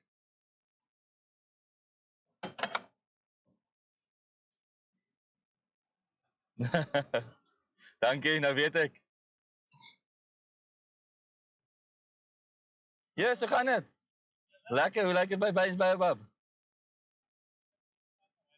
Okay. So daar is water nog. Okay, awesome. Ja, ons het hom gekry daar by die Nxai toe ons daar aankom, ja. Ja, toe ons die dag sommer saans van deur 'n bietjie rondgery en ja, hulle het 'n bulls opgemaak met sy booking of so is en toe sê ons hy kan maar intrek want dit is net ons by ons kamp. So ja, dit is goed uitgewerk. Okay. Veilig ry.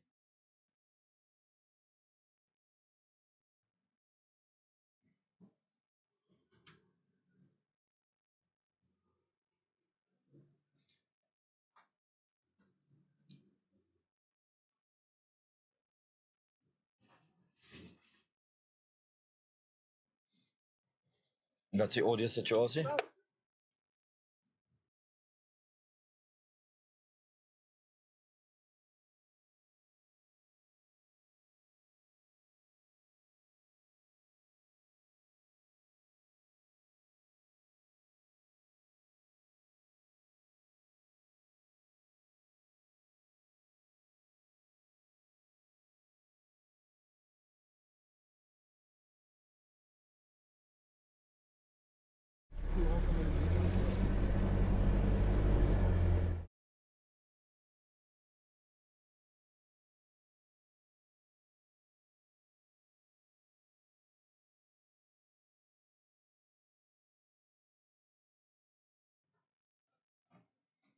Okay, guys, so the challenging part of this morning's journey is going to be to get these 2 jerry cans off the roof rack, and then to pour that into my fuel due to my lower back pain.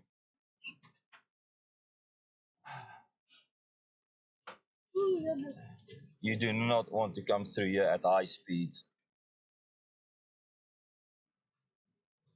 You will go forward and your wheels will stay behind with the axles.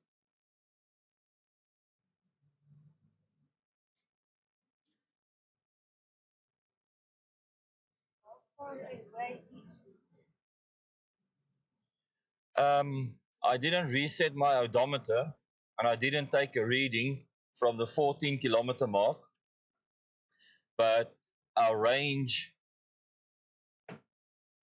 I think on a third of the road that we took, our range was at 14 kilometers. We're now at 7 kilometers range, so it should be opening up right in front of us. I will let you know if I see them.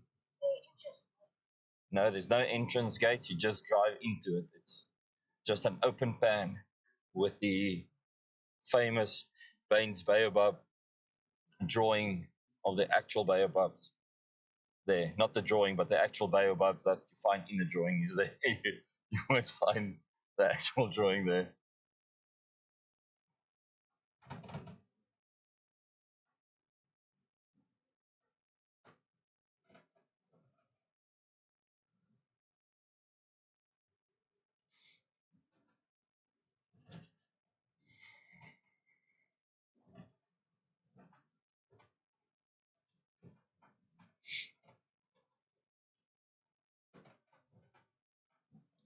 So I can't reverse. One of us will have to go off road somewhere.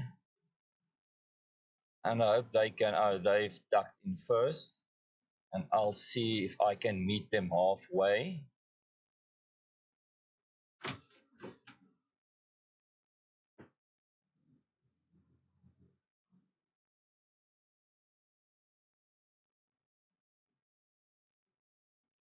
Baie dankie. Yes, Thomas, hoe gaan dit?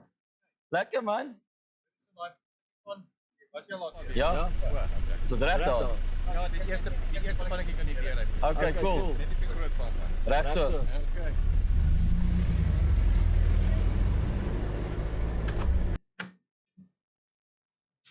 What now? So I wonder if that was Thomas. We met a guy at Kumaga, and he's got a YouTube channel, While We Can, and his name is Thomas. This guy looks just like him. So I greeted this guy with, "Hello, Thomas." And then I thought, okay, but I can't remember if he was driving a Toyota Hilux or a Land Cruiser like this guy's driving, because he told me he drives a Toyota. That was Thomas. So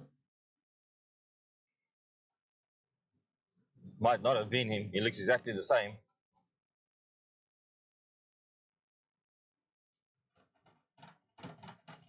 Because he said he was going to come this way. I can see the baobabs on the far left. That 1, 2, 3, 4, 5, 6, 7. Let's call it 4. The 4 big bushes that looks like cauliflower bushes. Those are the baobabs.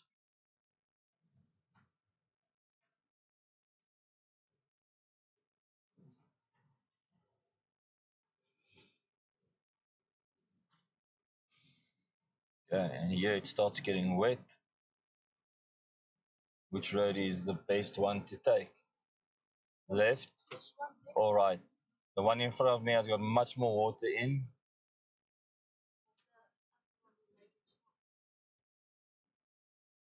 Nah. Let's just do this.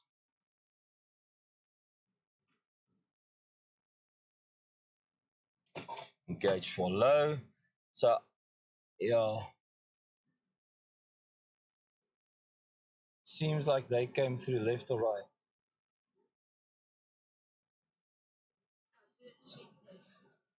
Nah, I don't want to go. Let's go this way. I'm in 4 low.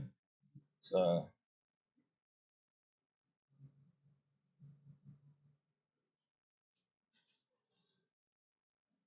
that was fun.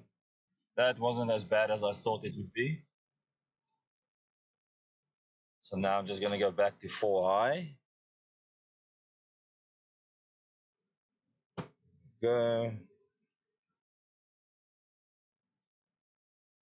And we are off. Guys, please always be cautious when you get to points like that. Try and make out which side has been taken the most, because even though the left-hand side looked a bit better, we could have walked to that water if we really wanted to. But I think the people that we passed would have actually warned us about that section, as they warned us about the pan, saying we can go through the pan, through the smaller pan before we get to Baines Baobab. So I think they would have warned us if that was an issue, that crossing there, and they didn't. I just wanted to make sure that we're taking the best route through there. And we got our wheels a bit muddy. And the route on the left-hand side, I wasn't sure how deep that was, but on the right-hand side, I could see that there was tracks going through there, so people have been going through there.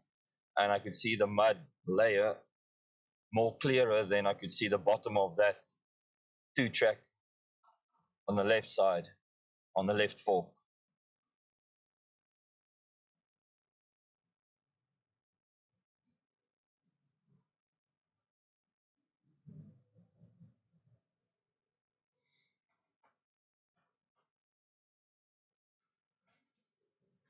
I think when I get into Maun, I think we're going to need to get this vehicle in through for a wash, just to wash off all the mud. So there you go, guys. I don't know if you can see it yet, but the Baobabs right in front of us. I can start seeing the water on the pan that we need to cross. So this is the one that he said that we don't have to worry about. We can cross through it, but we just shouldn't drive on the big pan, which we weren't intending on doing anyway.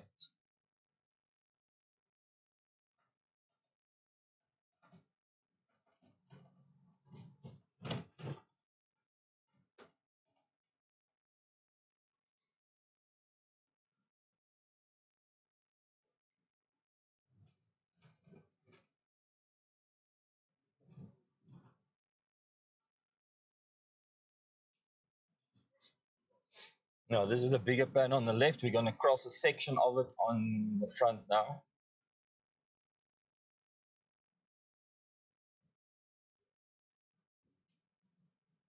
Now, I'm not going to take any video footage here. I would have liked to, but that's going to take too much effort of me getting in and out the vehicle with this sore back. So I'll just see if I can cut some of the video. Can you go to cam 1? Oh, no, leave it there. It's fine. Leave it there. Okay, so this road goes through there. This is where they came through. And then we need to make a slight bend. So once again, I'm just going to go for low, just to not first get stuck before you get into a problem. And yeah, are you guys ready for this? Let me just first take a sip of coffee.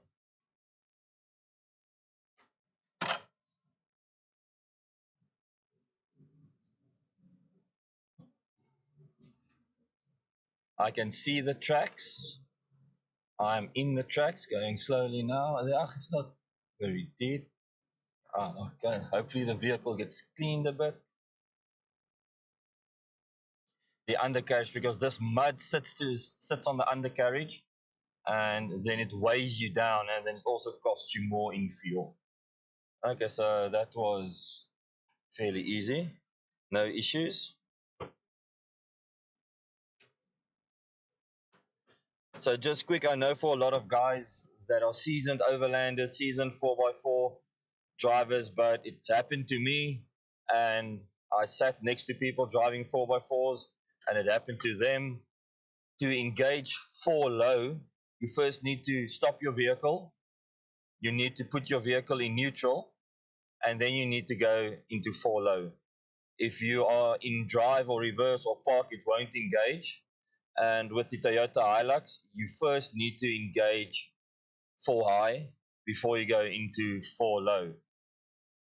And 4 high, you can engage while even driving at kilometers of, I think it says 100 kilometers an hour. You can correct me if I'm wrong, but they don't advise you to press the accelerator while you're doing that. So that you can do on the move. But to go to 4 low, stop the vehicle, go into neutral, and then put it in 4 low. I sat next to a guy driving one of these fancy Land Cruisers, and he wasn't sure how to do that. He was never able to go into 4 low, and I asked him if he knows to put it in neutral, and he didn't. And once he got that information, he was set. So yeah, guys, this is all about sharing information, sharing experiences, and helping the community understand what it's about, and helping the community grow into going to do this themselves.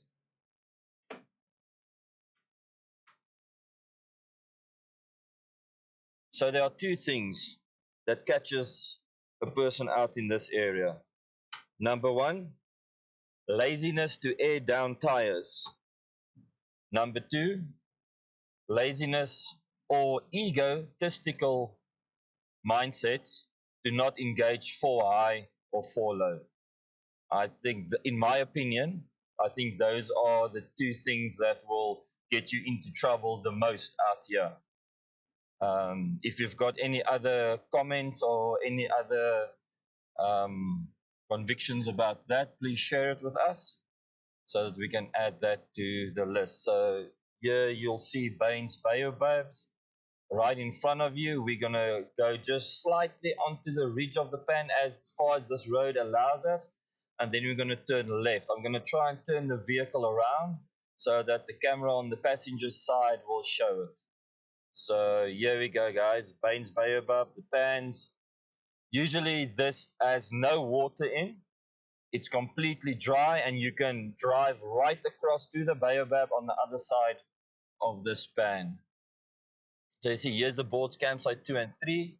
As we know, currently it is flooded, so you can't go camp there. And I think I'm going to have to just make a drive-in video about this spot. But there is a lot of water here. I'm not going to go anywhere near that because it might look harmless, but these salt pans, they get muddy and they suck you in quicker than what you think. Even if it looks dry, if there's a crust patch and your vehicle punctures that, then you will get swallowed alive by that crust patch, which will no longer be a crust patch. It will be a muddy mess. So I'm just going to turn around in front there. Seems all good to go.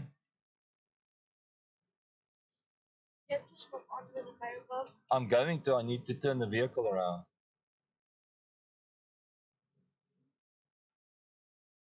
Just want to get here on the harder sand before I start turning around. There you go.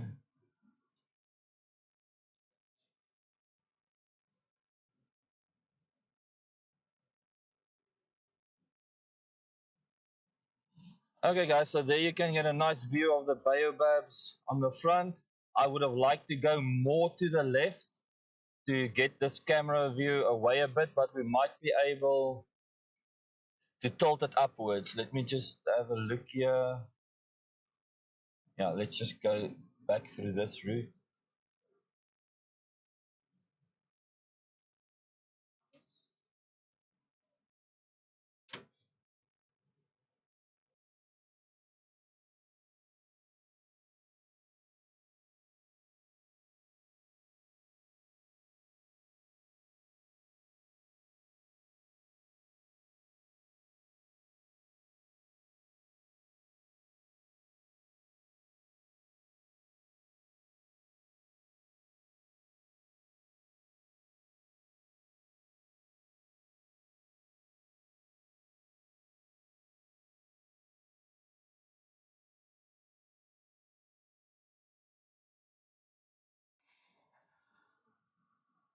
Okay, guys, so camera to the driver's side camera's battery is flat.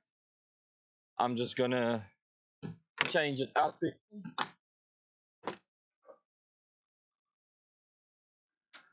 And then I'm gonna try and give you a nice view of these giants of Africa.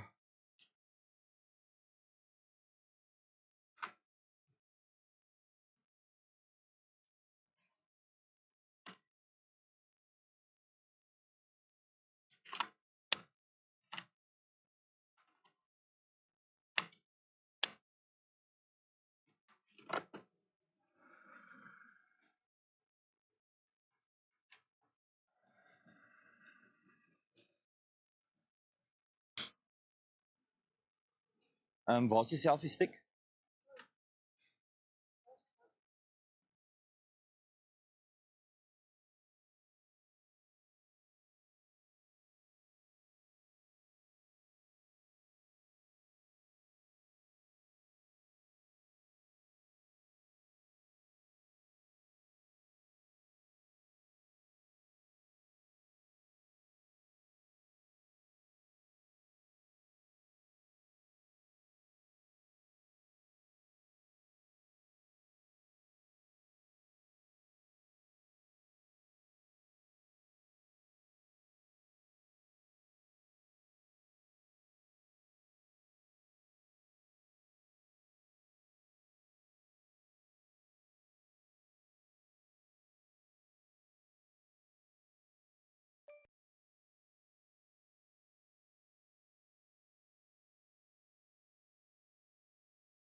Camera 1 again.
Daniel.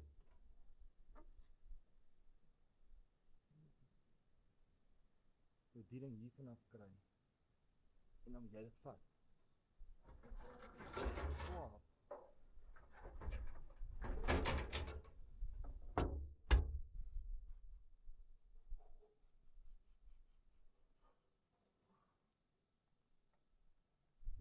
Stadig, moet jy nie.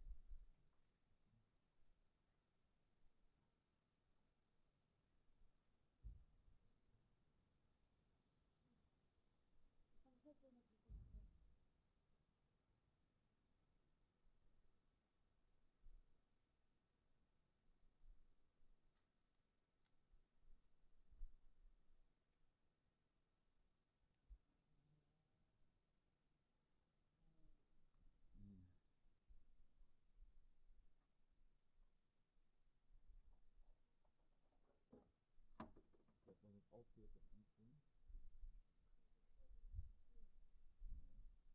Die mensen kunnen zeggen dat ze niet vast zijn. Dat is jij echt vast 50 minuten om je hand. En toen kijk dat het die wat is.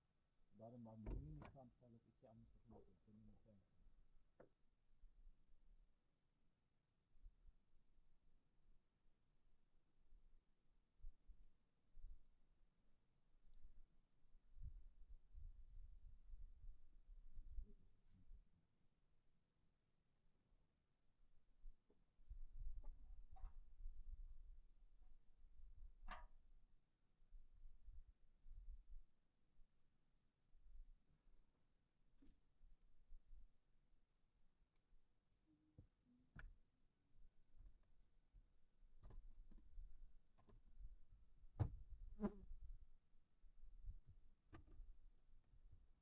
Wat je met zelf is het nog niet.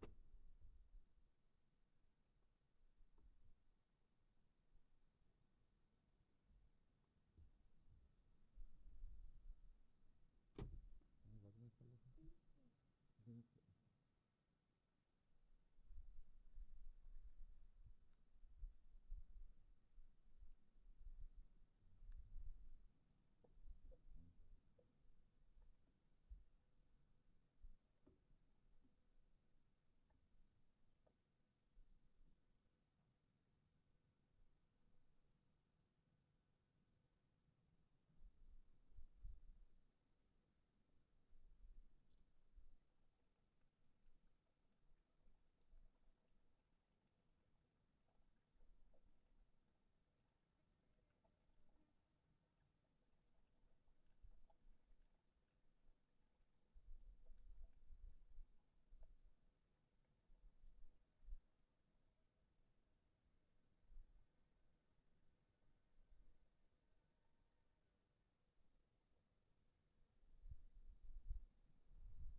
dat jy gaan support van die kliniese bestanddele en dit nie maklik is. Geen rede nie, maar dit is so.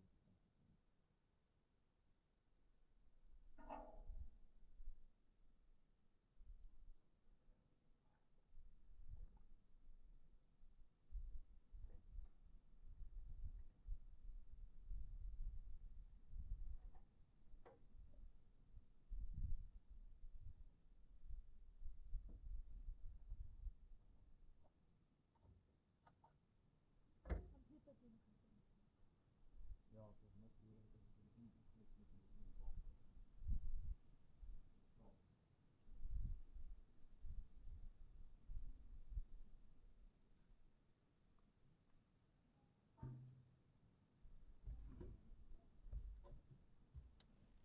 Dan moet dit skoonmaak en droog maak en dan moet dit terug gaan in daai swart sak. Net met die pypetaal. As jy die pypetaal gebruik dan kan jy dit skoonmaak. En dan sal jy die diesel kan uitsort hierbo. Okay.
Maun sê dis nie so baie nie.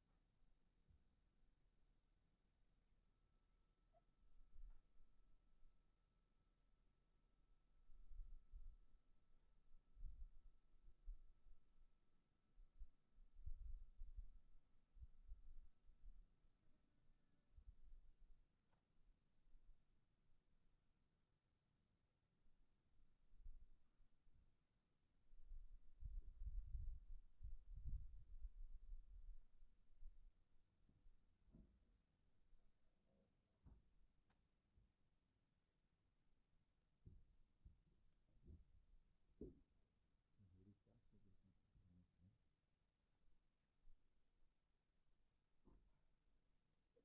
enige hierdie tas wat is net die beter as iemand het gaan los.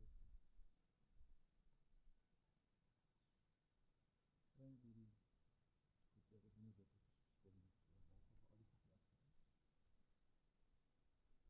Nee, dan die uit die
water lê onder die grond. Dus jy kan op die afstand. Selfs as jy trap, jy kan steeds nie die inkom. Dit is nie.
Okay guys, so we've just filled up.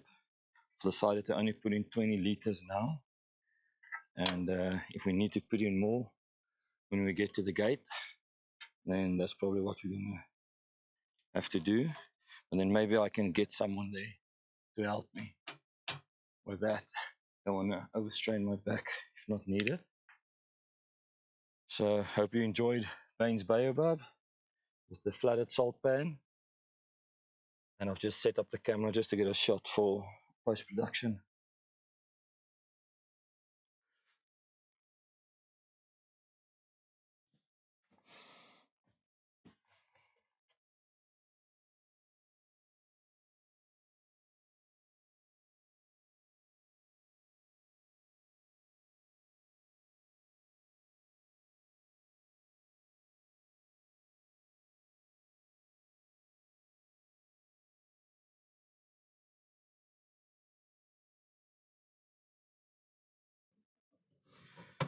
Môre om Jan van Kaasland. Ons is baie dankbaar julle kon ons gejoin het hierso by Baines Baobab in Nxai. Ons is nou weer op pad uit. En dan gaan ons Maun toe, so hoop julle dit geniet so baie soos ons. En dit was lekker om dit met julle te kan deel. Hope you guys enjoyed it as much as we, and it was nice to be able to share it with you guys live. We are unfortunately pushed for time. It's already 8 minutes past 12, and we still got 150 kilometers to get to Maun. We still need 30 kilometers to get out of here, out of Nxai, and then we still need to do a supply run in Maun. Maybe also get some place to wash our clothes, you know. I'm just gonna stop here just to get the camera that I've set up.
Okay, so I've just put in 20 liters of diesel at Baines Baobab. I only had like 6 kilometers left in the tank. I filled up with 20. I do have another 20 liters on the roof rack, but according to my range indicator, I can do 145 kilometers, and Maun is, I think, 150 odd. So we might even hit a petrol station before we need to fill up diesel again. So with that being said, we have done Cape Town to Lesotho, Lesotho to Limpopo, Lephalale, crossed Stockport border post. From there, we went to Rhino Sanctuary for 2 days. From Rhino Sanctuary, we went to Kumaga for 1 night. From Kumaga, we went to Nxai, which was yesterday. And from Nxai, we came to Baines Baobab. And this is the first time that we required to fill up with extra diesel. So from Kumaga, we didn't have any places to fill up. Before that, we filled up in Letlakane. So this diesel has lasted us a full tank with 40 liters from Letlakane, has lasted us all the way to Kumaga, all the way to Nxai, all the way on the way out to Baines Baobab. I've put in 20 liters of the reserve fuel limit, and I've got 20 liters remaining, and I can do 142 kilometers on that 20 liters.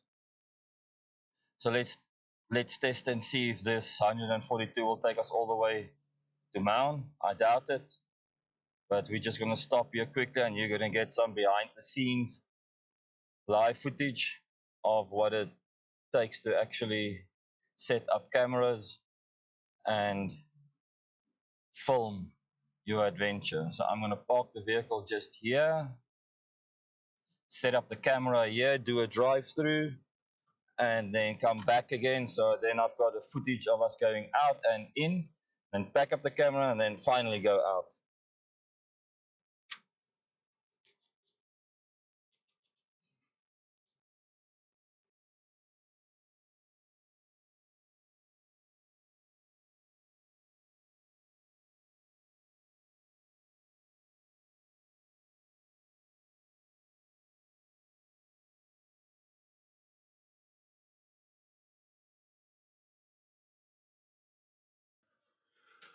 No, Denzel, unfortunately, we are not going to Planet Baobab on this trip. If our things turn out, we might, if we are not able to go to Kubu Island and we come down from Elephant Sands, we might turn right to Gweta. And if we get on that road, I'll stop there and find out by the receptionist for you. Just let me know closer to the time. And then if we can't make it to Kubu Island on our last night, we might stay at Planet Baobab or drive right through for another night at Rhino Sanctuary. But we'll see. It's not off the cards yet if we're going to stop there or not. But we don't have specific plans for that yet.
Yeah, Denzel, so maybe just give them a ring or a phone call and find out if they still have it.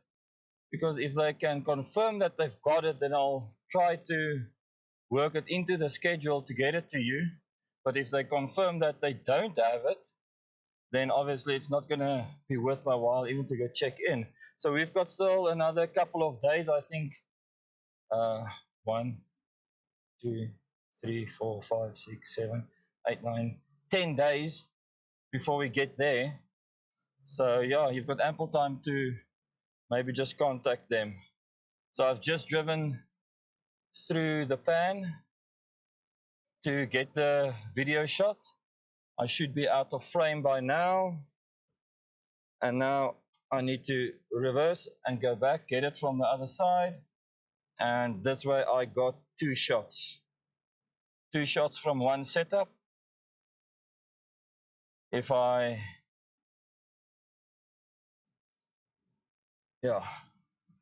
just reverse back and get into this open part here without getting stuck.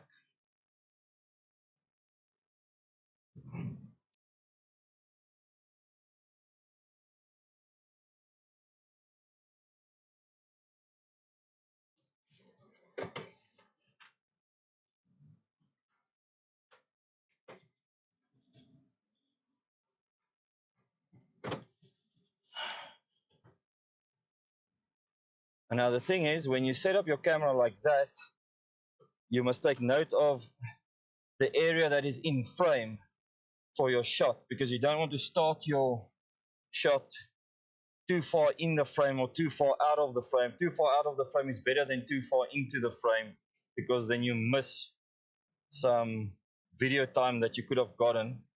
So I'm just checking more or less where that would be for me. And I think this is it. I think that should suffice. Right, and now I go through again, pick up the camera, and then head out. Then there's no more filming, no more nothing. It's just going to head out, shoot for the entrance gate at Nxai, air up the tires, and head to Maun. So just slow and steady does it. But you want to keep some momentum. There we go. Just want to feel that the wheels keep moving, keep turning and chugging along.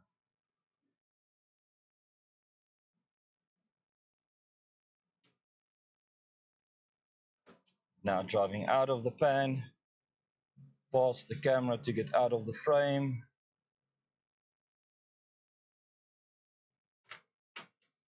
And there we've got the shots for our post-production series of the spot of Nxai.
Badly.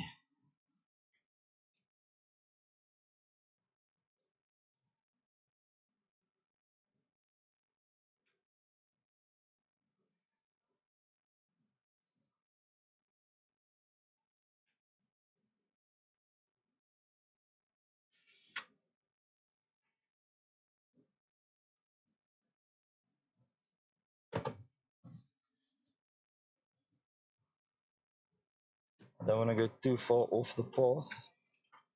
Just make a U-turn, 3-point turn, as small as possible, as small as possible. And then we straighten out the wheels, and then we cross for the final time. There we go.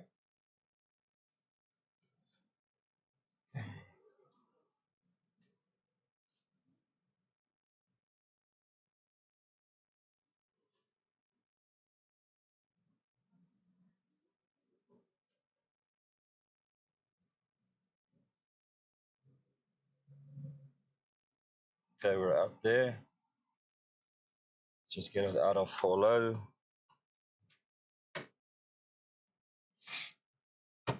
Okay, there we go. Okay.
Don't come land in the road again.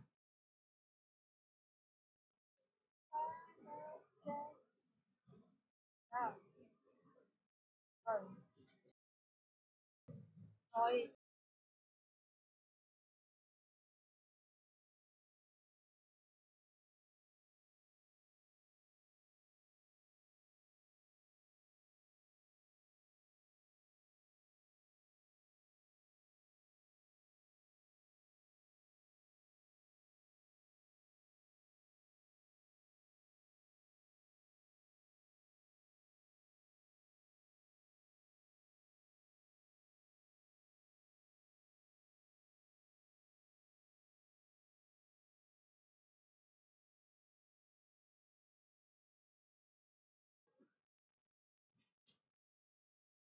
So it's 32 degrees Celsius now at Nxai. It is 12:29 in the afternoon, and the temperatures will probably go up with another couple of degrees before it starts going down today. We've done 2,840 kilometers thus far, and we're on day 7 of our overlanding expedition through Africa, South Africa, Lesotho, and Botswana.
All right, so we are heading back now after visiting Baines Baobab.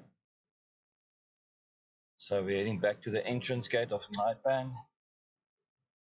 Thank you guys for tuning in. Thank you for supporting, viewing, watching, liking, and subscribing. Thank you guys for engaging in the chat.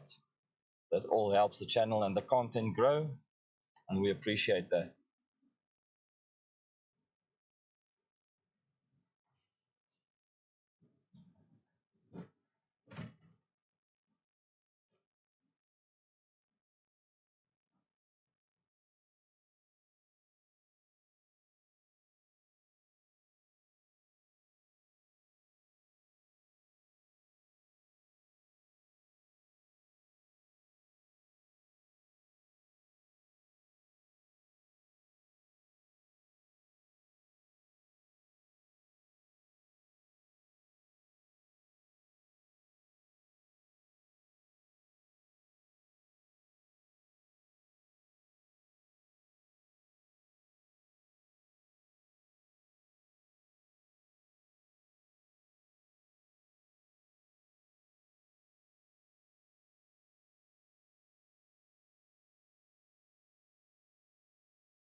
Start new route.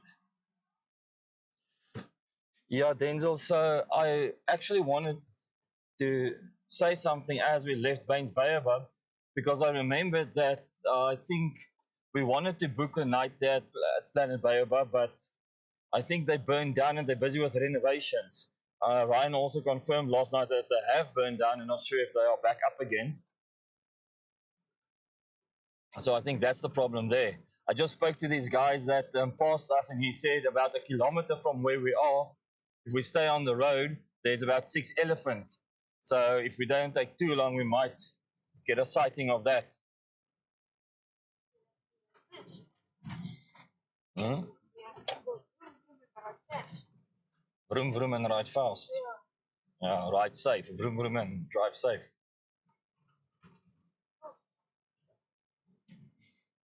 Oh, this water is lovely now.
Yeah, Denzel, that's probably right. Your jacket probably has been burned down if it was still there a year later. So unfortunately, it doesn't look or sound good. Oh, there to the left, but they are so far in now, guys. I'm so sorry. We won't be able. Maybe if this road turns, but it does. It doesn't turn that much. But we've got 5 large elephant to the left of us in the veld. Where? Where? Okay, apparently there's one right in front of us, according to Antonio. So let's approach with caution. Ah, there he is. There he is to the left. He was probably the 6th one that this guy was talking about. Now, I wonder why he's tailing so far behind. Is he maybe injured? Yeah, but we don't want to ride too fast and spook or get ourselves into trouble or in a dangerous situation. Yeah, they move fast. Those legs of theirs, my man, they go.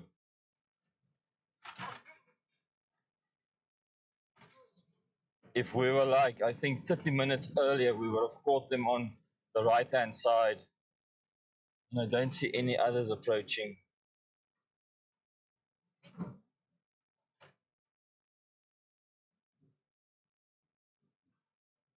So awesome to see them in an excuse me. So awesome to see them in a natural habitat. And going to a zoo or to an elephant park or to a circus or something doesn't really capture the impact that these animals has on you in the wild. Yeah, he's big. If we were like for him, I think about 3 minutes, 5 minutes earlier, we would have watched him cross right in front of the vehicle. But there he goes. Wow, that's beautiful. And yeah, he left some poop in the road for us. Or one of them did.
Sê my, mute my net, mute.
Right guys, so it's 12:53 and it is 33 degrees Celsius in Nxai.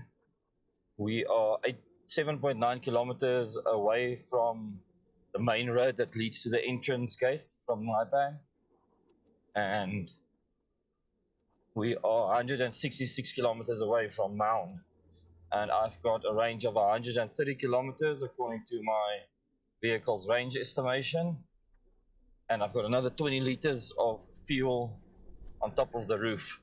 So we should definitely be able to make it. I would just like to make it to the nearest fuel station without having to fill up with that extra 20 liters. So let's hope for the best.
So what do you guys reckon? You reckon we should try and attempt a 4K live stream to see if the Starlink can handle that in upload?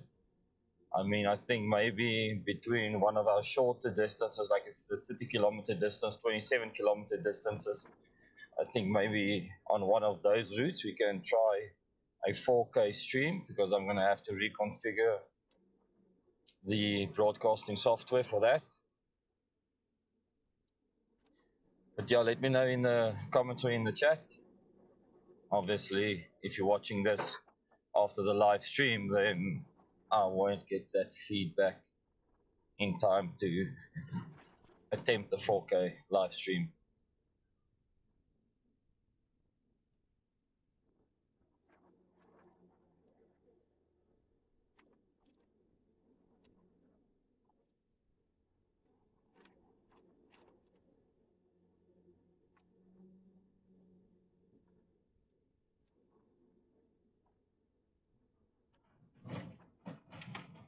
Yeah, Denzel, I'm definitely sure that I will make it, but my plan is to make it without using that extra 20-liter reserve because my back is really, guys, it brings me down to my knees if I just twitch it funny or wrong.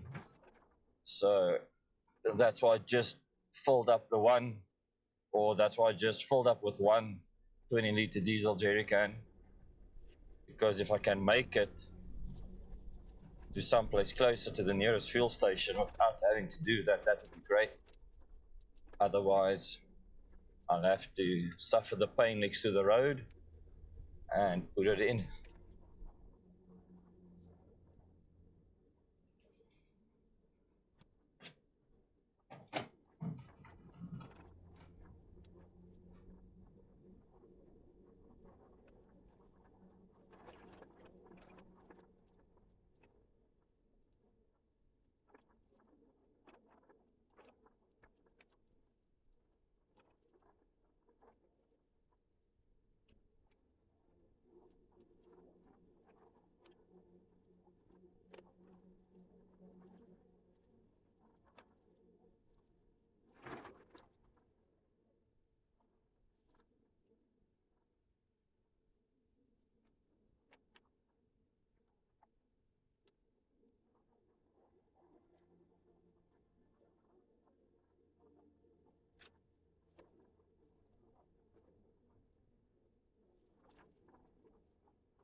Yeah, Denzel, thanks for that reassurance. It sure looks then that we will not need to put in that extra 20 liters. So yeah, that definitely brightens up my day.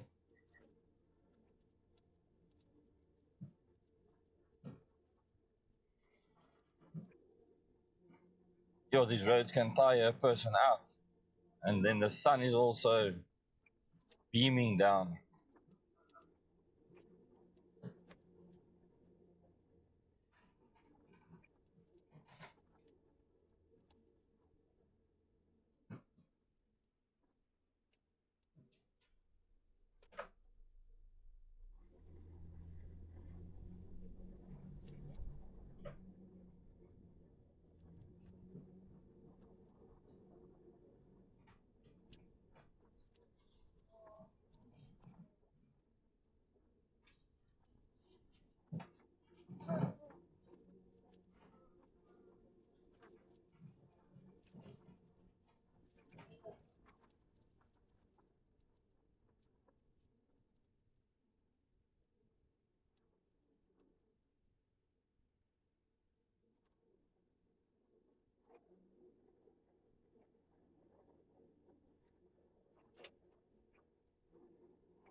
yeah, guys. So I do apologize for not giving more information about Baines Baobabs. Um, I just thought that everyone knew about it, and I was pushed for time and pushed for filming, and very hungry and tired and thirsty. So just to give a quick recap, um, the famous artist Baines, I don't know what his name is or if that is his name, but yeah, the famous artist Baines painted a picture of those baobabs, I think 100 years or more ago, something like that. And if you look at that picture today and you look at how it looks today exact and you put those two images next to each other, it looks like exactly the same image, like it was painted today. So that's why it's also reckoned as the tree that's frozen in time, because they never really change. The only thing that changes over this long period of time is when they carry leaves and when they don't. So you can do some research on that. I might have botched some of the information up, but yeah, that's just what I recall more or less. And in post production, I will have all the proper information shared about that.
All right, so we are 1.8 kilometers away from the turnoff onto the main road heading towards the entrance gate. It's 34 degrees Celsius at 10 past 1 in the afternoon. And my fuel consumption is showing 16.5 liters per 100 kilometers. We've done 2,854 kilometers in total so far over 7 days. And we've still got 160 at least to do today. So it's going to be a long one. And we'll see you and enjoy each other's company. Or you'll see, or you'll see us. We won't see you. And enjoy each other's company as you join us on the Born to Roam Africa live safari drive.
Okay, so we're about 1 kilometer. We've just passed the road split between the 14 and 12 kilometer route. The 12 kilometer route now in the wet season, or not the wet season, but while the pans are wet like it is now, will not allow you to probably get to Baines Baobabs because you'll have to cross the pan to get there. The 14 kilometer route is the advised one to take because it brings you up right behind the trees. So that's the one preferred. It's 2 kilometers longer, but it's better and safer at this stage. When it's dry, you can take the 12 kilometer route depending on what the condition of the road is. Always find out by the entrance gate which ones they advise to use.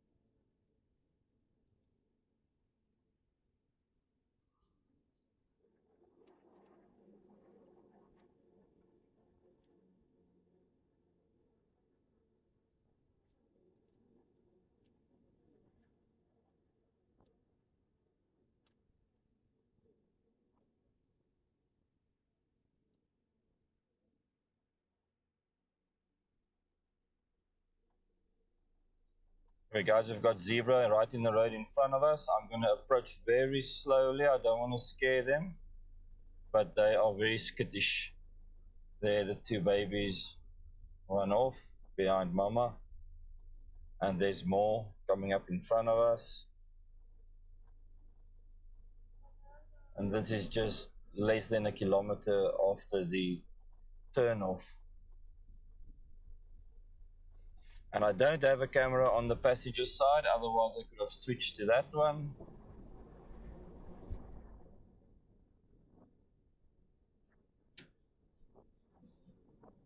And even if I had another camera, we've lost one of the HDMI cables on the roof, so there is only space for two, and the one that's on the driver's side won't make it to the passenger side, but yeah, I can probably switch the two around.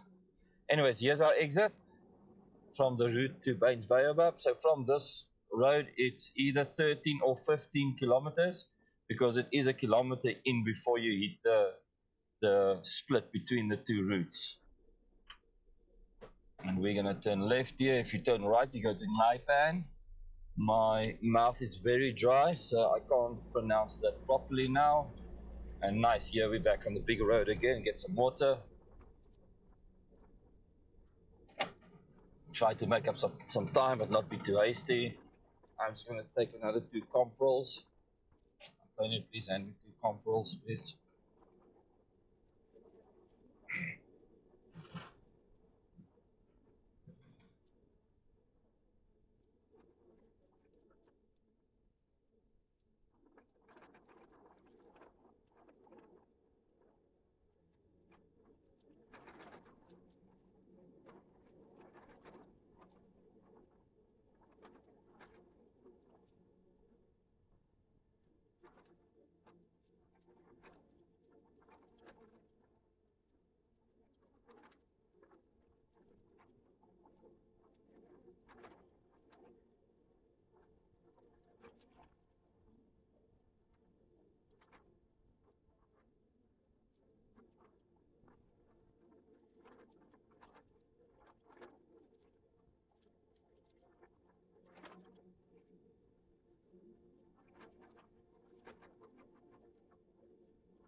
Okay, so we've got vehicles approaching from the front.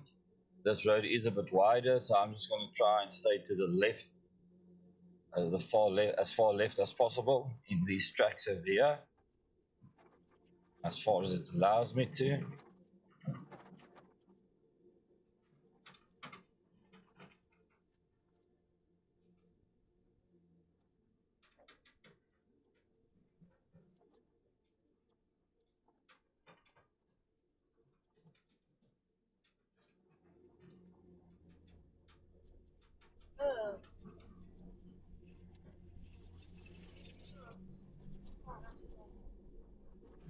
Okay, so two vehicles heading either to Baines or to Nxai, or both.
Okay, guys, so we're just going to do another battery change for the cabin camera. We are going through these things like sweet cake. Sweet cook. Ah.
Are we back?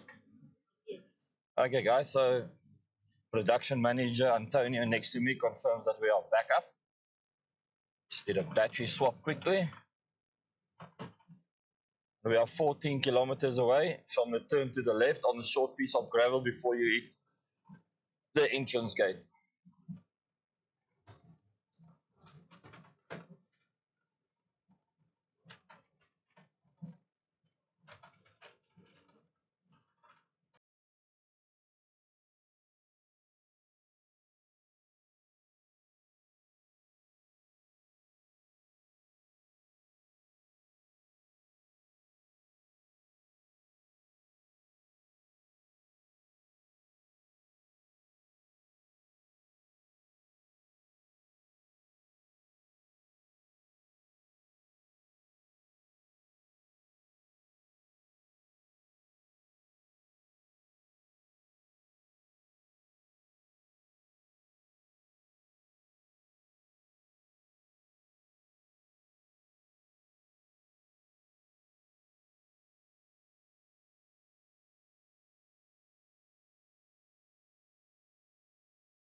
Yeah, guys, so if the cameras do go on and off and on and off, it's due to this rattling on the road or it's busy overheating.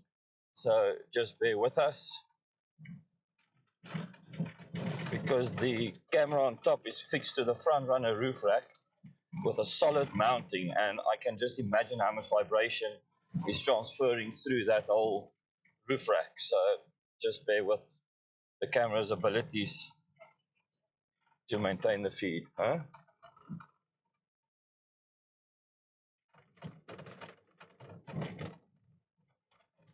And 9.5 kilometers away from the turn off to the gravel section before we get to the entrance gate.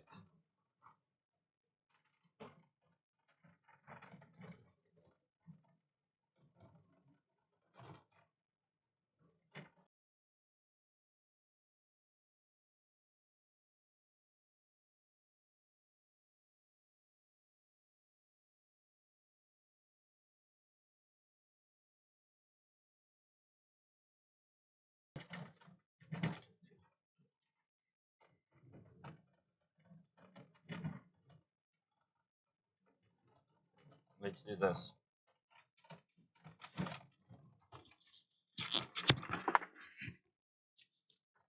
Tell the people why you are tired.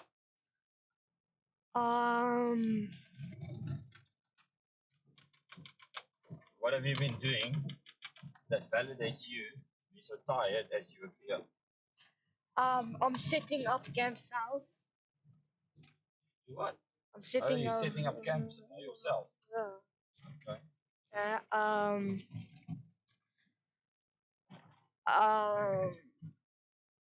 I'm growing. So you're setting up camp yourself and you're growing. Yeah.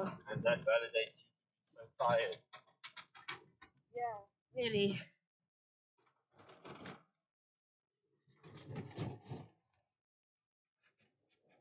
So tell me, how difficult is it to set up camp? Really difficult because you have to open the tent and it's really heavy. Then you have to get the ladder out and put it on the tent. And then you have to put up chairs and yeah, that's basically it. Exactly, that's basically it. You've got two latches that you unhook, and then you lift the tent up, and then gas struts forces it up further until it's completely open. Then you take a ladder out of the bag and you hook it into the two little holes next to the side, and you pull it down. And then you take two chairs out of their bags and then fold them out.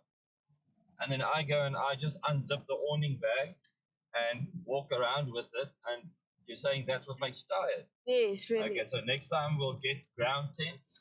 Oh, Ground canvas tents with a gazebo, one of those canvas gazebos, and even a dining shelter, and we'll travel like that, and you'll see what it is to work to set up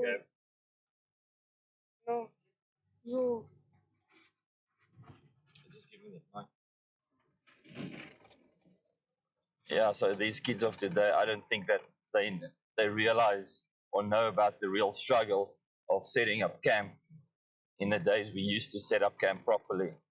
So if this makes them tired, then they wouldn't have survived the 80s and the 90s. Not at all.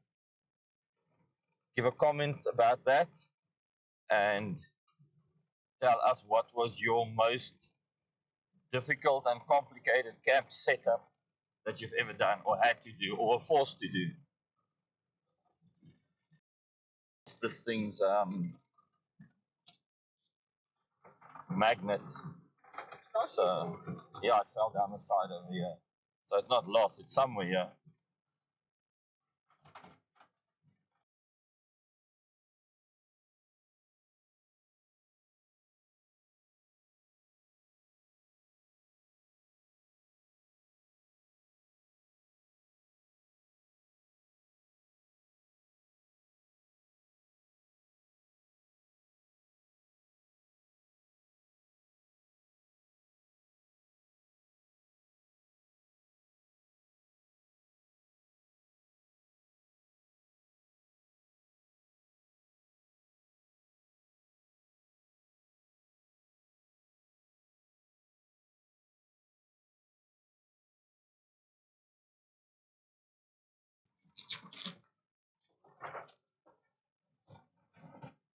Yeah, so it is dry, but it's much wetter than what we are used to.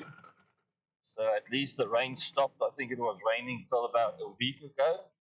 They still had some rain here in Botswana, but yeah, that seemed to have stopped by now. But yeah, it is very pretty out of here. It's beautiful. It's really a special place to come and visit.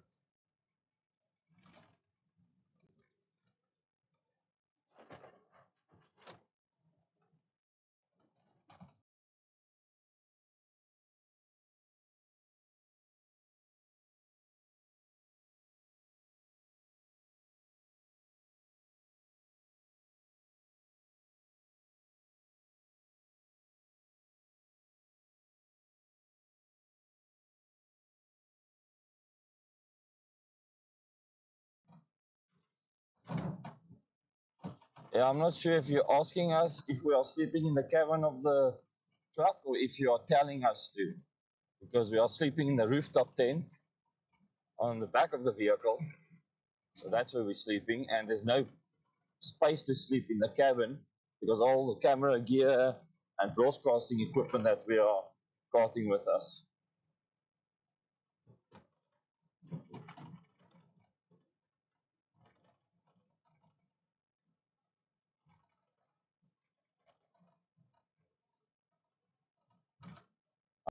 Keeping my eyes peeled on the side of the road here in the bushes so that we are aware when any elephant decides to cross the road like this morning.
I'm just going to check the camera once connection on top of the roof quickly.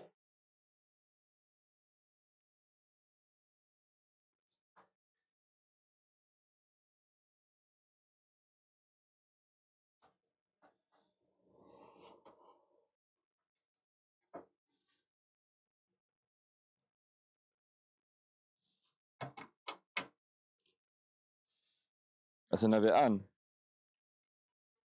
Huh? Okay, so the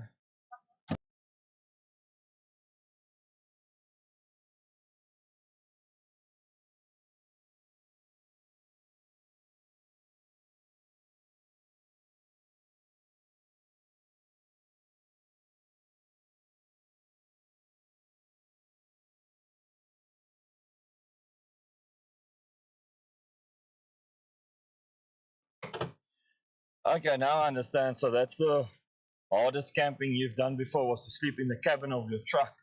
I can imagine that that can be quite painful and discomforting.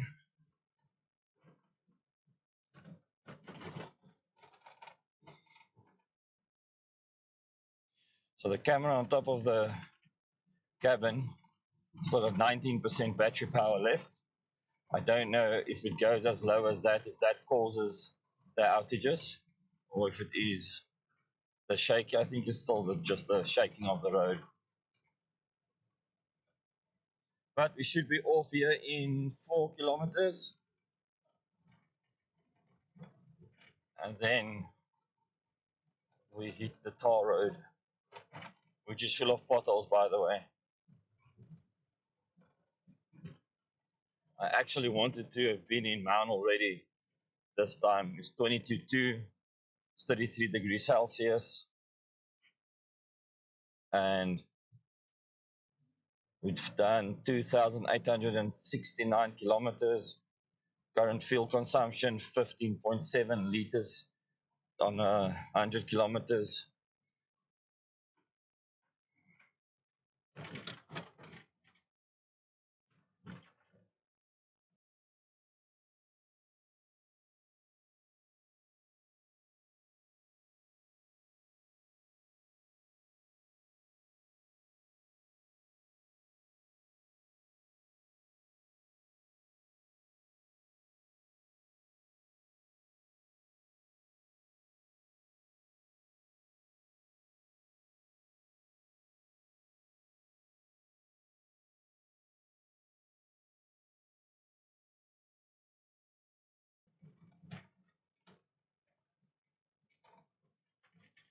So I've just been thinking, when we get home after this trip, then we are going to revisit our research and development on this setup.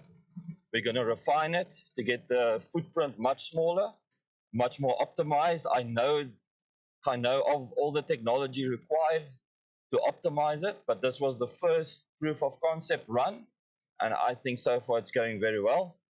First proof of concept run with the things that we had and everything that we bought to make this happen. I bought it in such a way that if this bombs out, I still have another use for it, like all the action cameras and so on, and all the other equipment.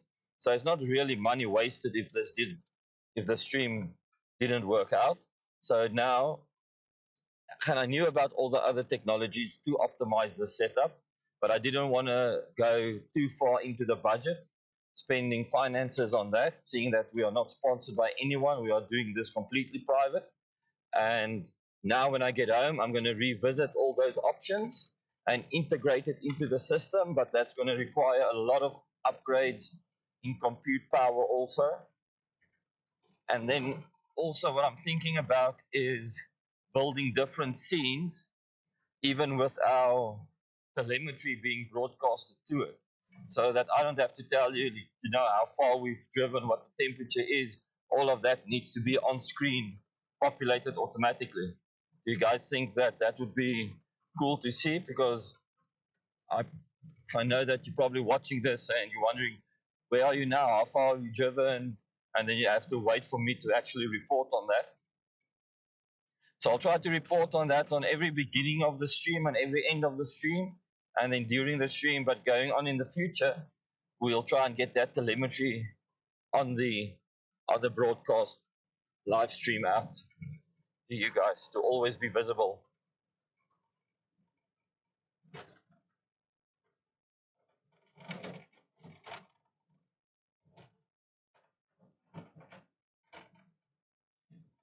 Can someone just report back to me what the status is of our sound, if the vibrations of the vehicle is coming through strongly, or if the noise cancellation is filtering that out properly?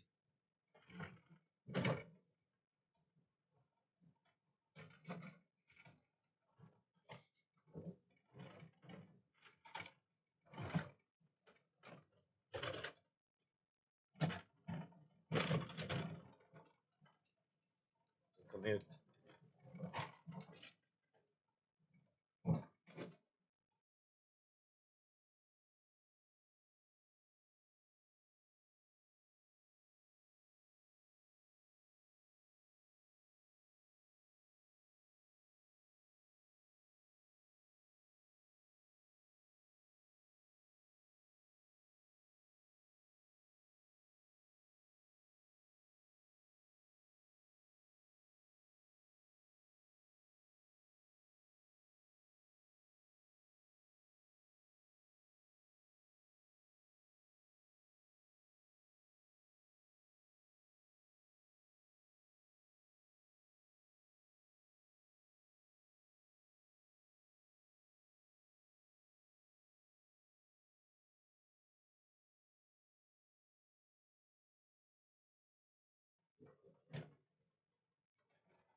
Thanks for reporting that back. Message received. So because inside the cabin, to our ears, it's really rattling, and I just wanted to know if that's coming through the mic and causing an irritation for your ears. So good to know that's not a problem.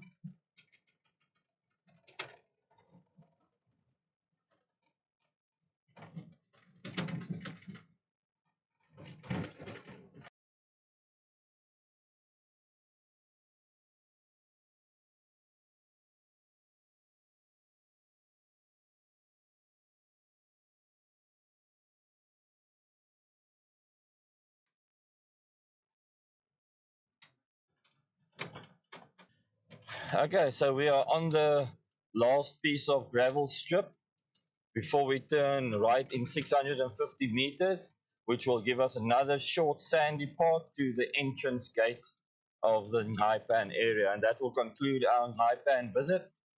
And then we're going to air up and hit the tarmac going to Maun.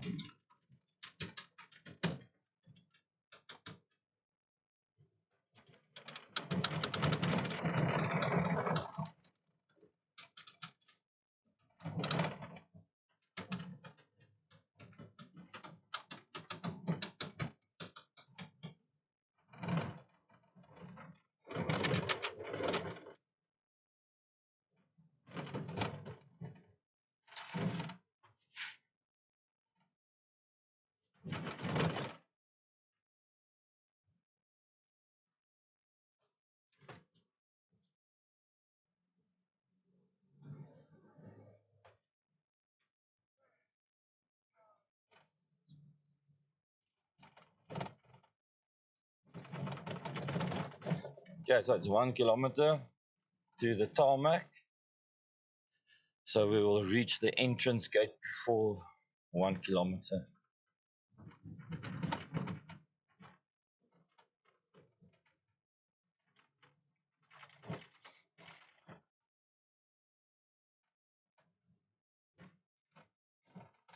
So guys, when we stop here at the entrance gate, we need to check out, we need to air up. I'm not going to leave you on a be right back screen because that is just rude. I'm going to try to do that as little as possible, but you will have a view of the side and the front, or the front and the side like you did this morning, if that's okay with you guys. Then you can at least see something while we are busy in the background preparing for the next leg. So in future, we'll also have probably a cable or a wireless system. Then we can use the cameras in a modular way and in an untethered way by then just walking around the vehicle with the camera without being tethered to a box. Then you can even see while we inflate and deflate and do any other activities around the vehicle. Now here we get to the main gate. I'm just going to disengage my four-wheel drive system. It's disengaged. All right. So I'm just going to stop here in the shade quickly.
So die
As moet ons maar môre ons supply run doen voor ons Southgate toe gaan.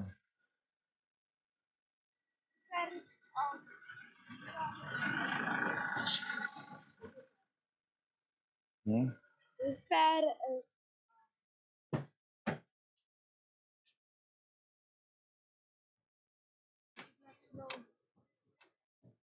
Maun? Maun, crocodile. Very large.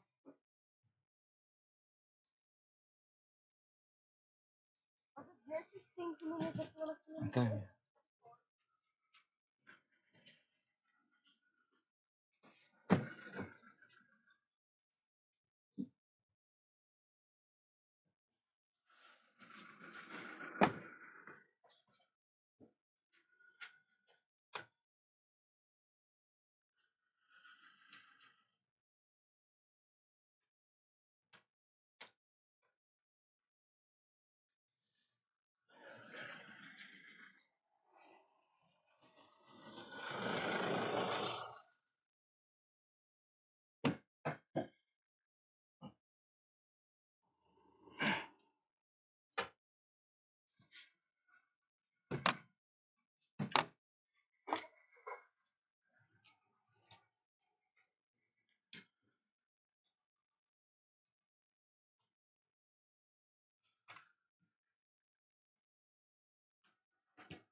Nie ver nie.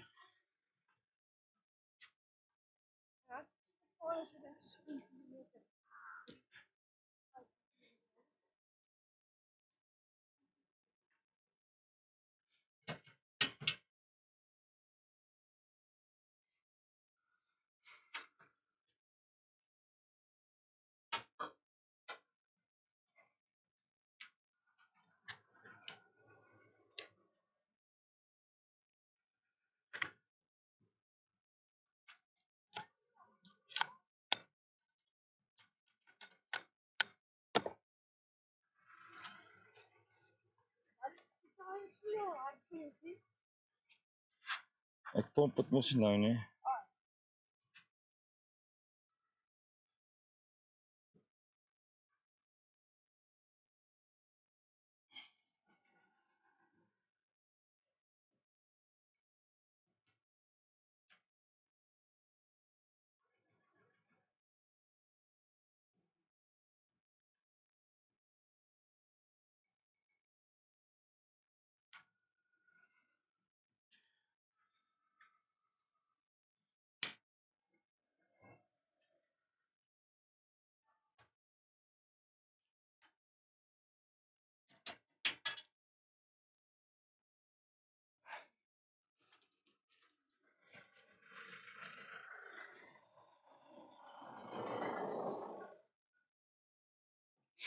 Sorry.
Sorry guys, we're just trying to fix the technical issues over here.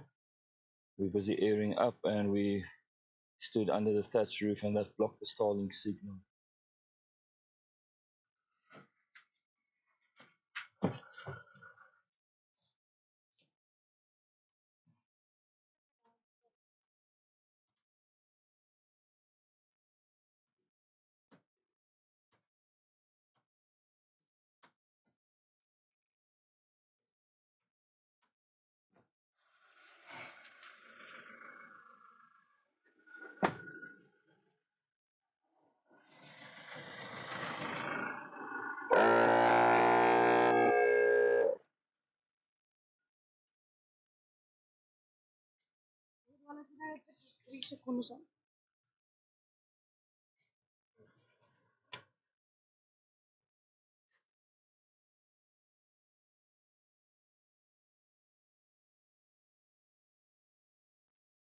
Okay, stream, we are back. Sorry for that.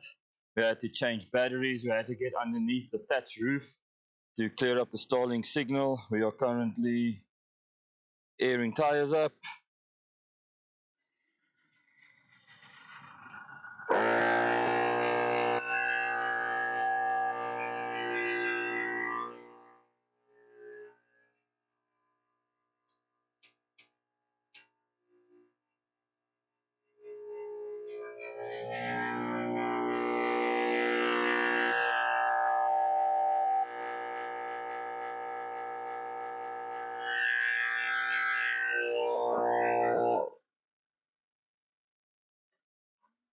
Okay, so front's done, just waiting for that to get equalized quickly.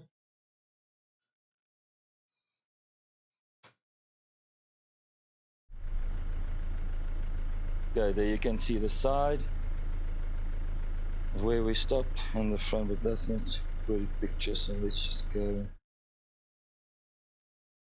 there.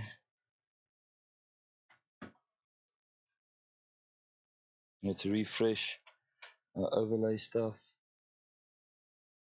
Nice, okay, that's back on.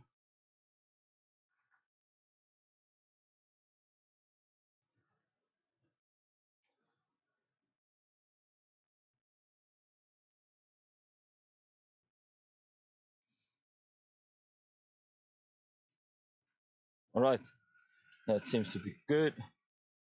Tire pressure seems to be good. We're going to move to the rear now.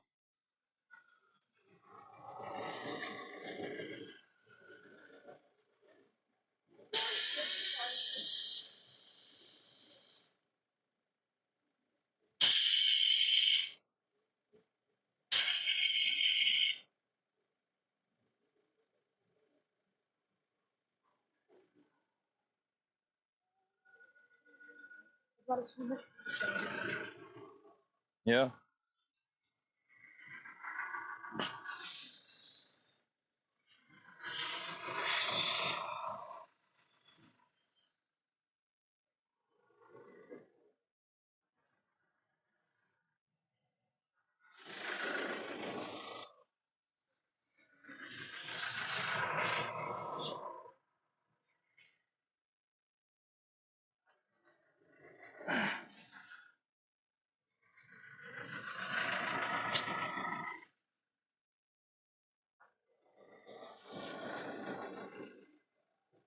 Okay, guys, so we need a little snack quickly on airing up the tires.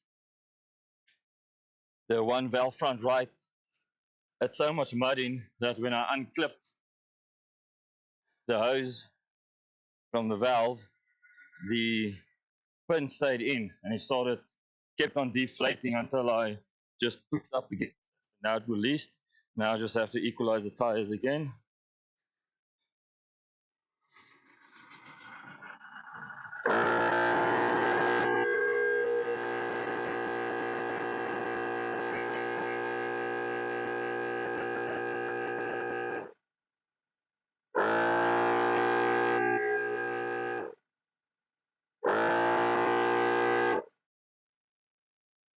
Okay, there you go.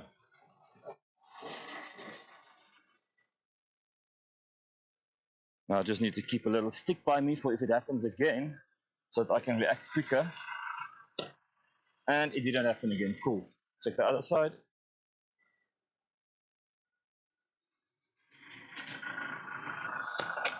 And that one's cool. Okay, now let's get to the back.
Okay, guys, so we are. Right, so we are airing up the rear tires now. Oh, it's warm here. It's very, very lekker warm. Sure.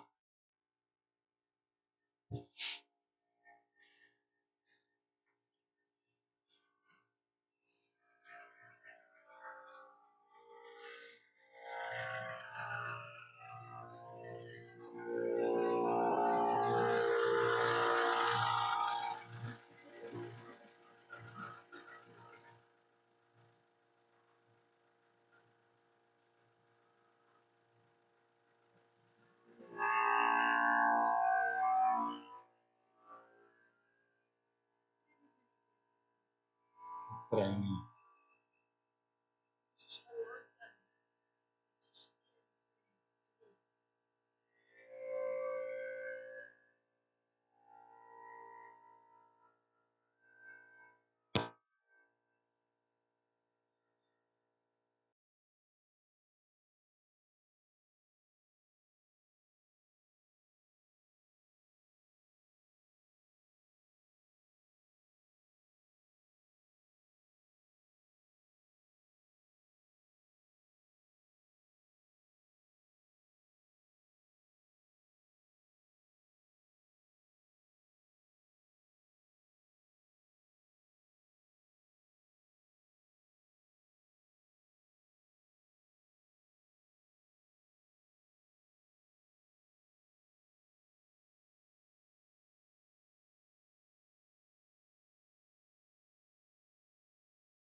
To equalize out.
Okay, guys, so we are aired up and ready to go now, just to pack away all the equipment.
Right, we are ready to go.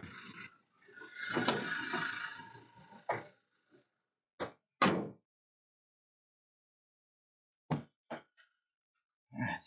1-3. En was die ene? Toch is hij maar opgezocht.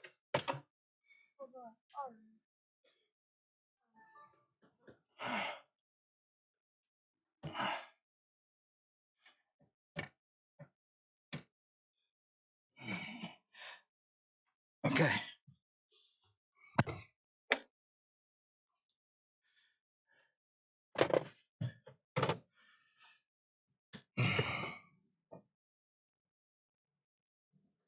Okay, guys, we are back on the road. Sit rep is range 101. Fuel consumption 17.2 liters per 100 kilometers. Total distance traveled 2,874 kilometers. We have now, wait, Antonio changed this thing again so I can't see what I'm doing. Distance to destination, 139 kilometers to go to Maun. 139 kilometers with a 100 kilometer range according to the vehicle. Okay, so here we go. This road is full of potholes. So if you turn left there, then you go to Gweta, to Planet Baobab. That was an awesome place. Apparently it burned down and they are busy with renovations. But you go there, there's a pool, there's a nice restaurant. It's just a bit of a breakaway from wild camping like this. It's just off this A3 road on the left. And then if you carry on with this road straight on, then you'll go past Gweta, you'll go to Nata and turn left up to Kosane, you'll end up at Elephant Sands. So we're going to end there later. So we're going to do the whole loop clockwise now. I just want to get my safety belt on now because we are on the tarmac. Antonio, kan jy net hier so help asseblief? And these potholes are horrendous.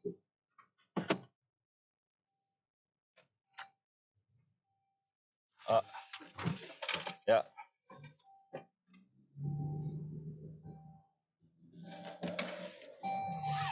I will get my safety belt on just now. Okay. There you go. Now the belt is over the mic. Be that as it may.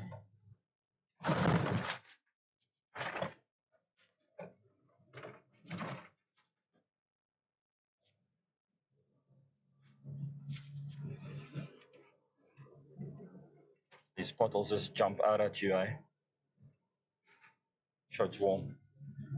It's 33 degrees Celsius.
Yeah, so just quickly, guys, we're going to carry on with the stream. Instead of stopping it now, we're going to carry on until Crocodile Safari Lodge in Maun.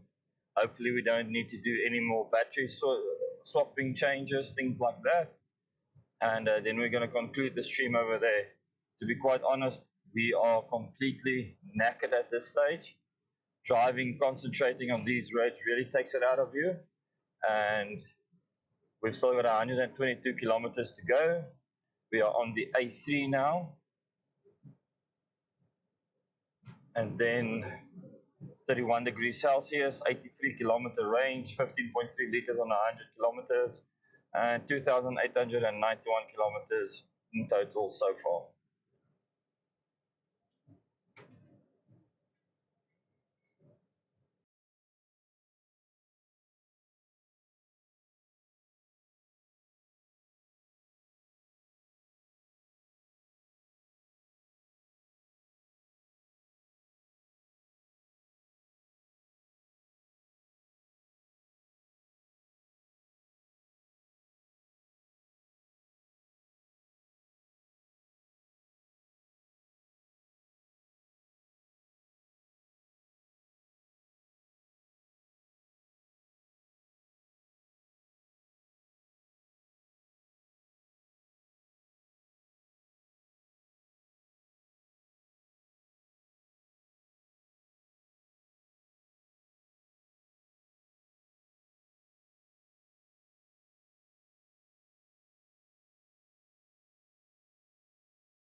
Yo, look at this truck.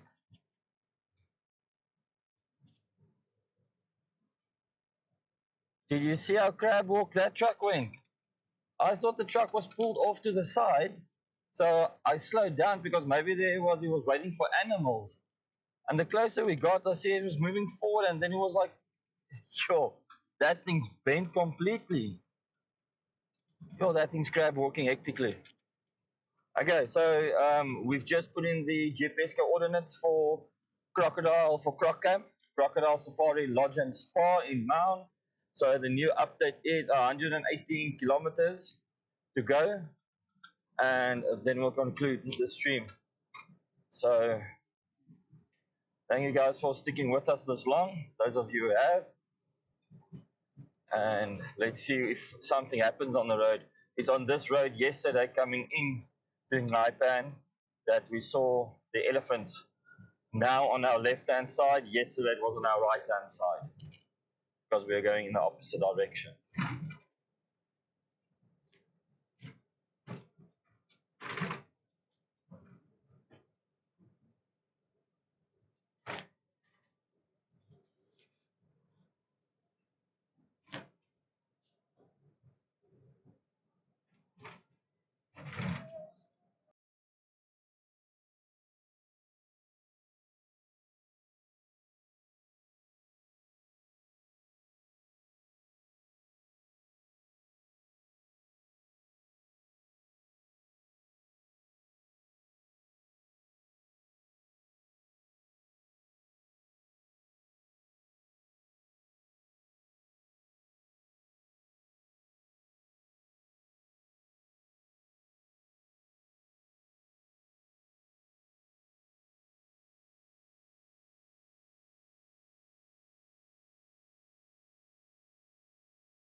guys, we've got an elephant crossing the road up ahead.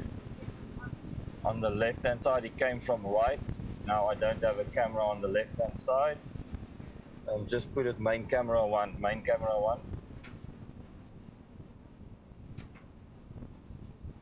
Where is she? He went.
is camera 3. Nee? Sien jy daarso bo staan Camlink 3? Ja. Hy tel dit die wind op.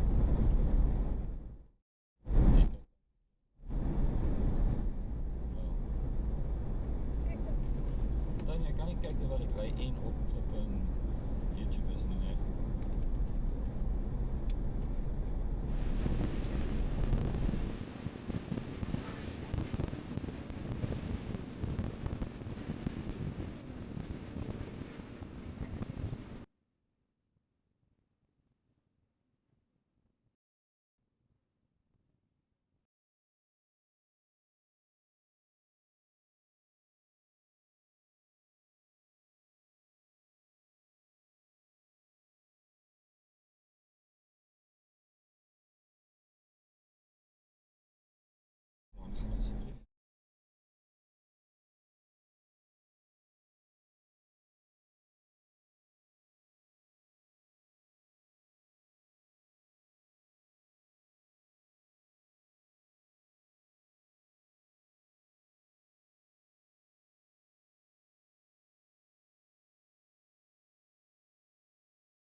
to. Hey guys, so tell me, can you hear us? We've just had some technical difficulties with regards to the mic. One mic has gone, the battery's given up, or the receiver of the mic. We've been streaming for over 5 hours now, so if you can just let us know that you can hear us, that will be greatly appreciated.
Okay, yeah, so the receiver of our mic setup, that battery has gone down, so that's on charge now.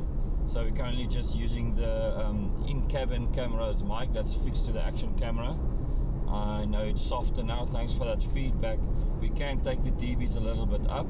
So Antonio, if you just look at the slider next to... Yeah, I already did. And where's it now? It must be like in the orange, not Yeah, in the red. it's in the orange. Okay, and does it ever peak into the red? No. Okay, just give us feedback if that sounds better.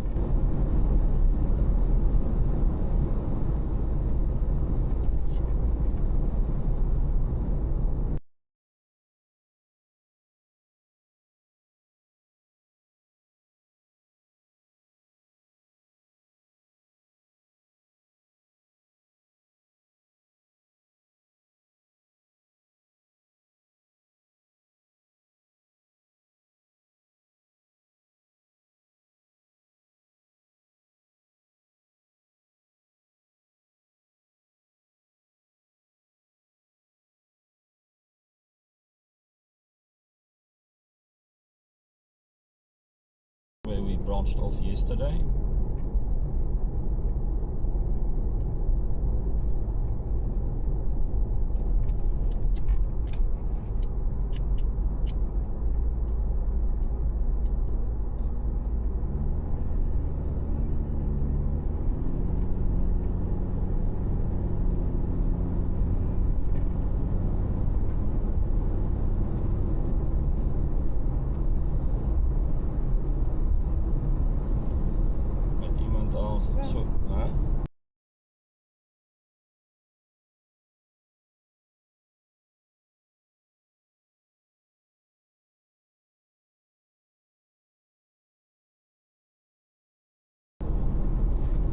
Okay, good, thank you. So we've just adjusted the volume level, the gain in the broadcasting software.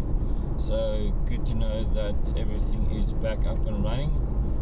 And then we'll try not to mix the audio inputs, because currently there's two audio inputs that we've got, one from the camera on the roof showing to the front and one from the camera in cabin.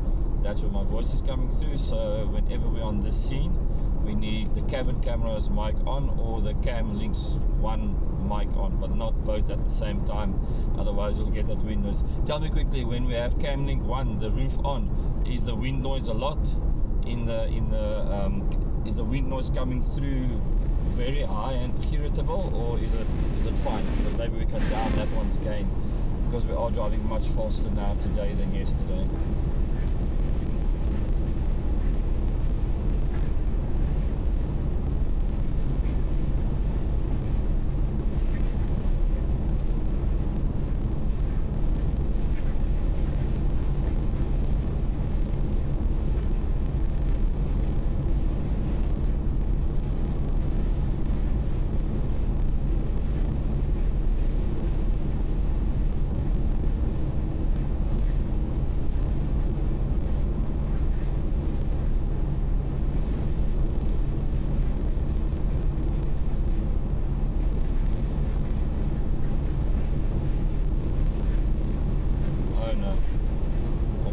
Into that bottle.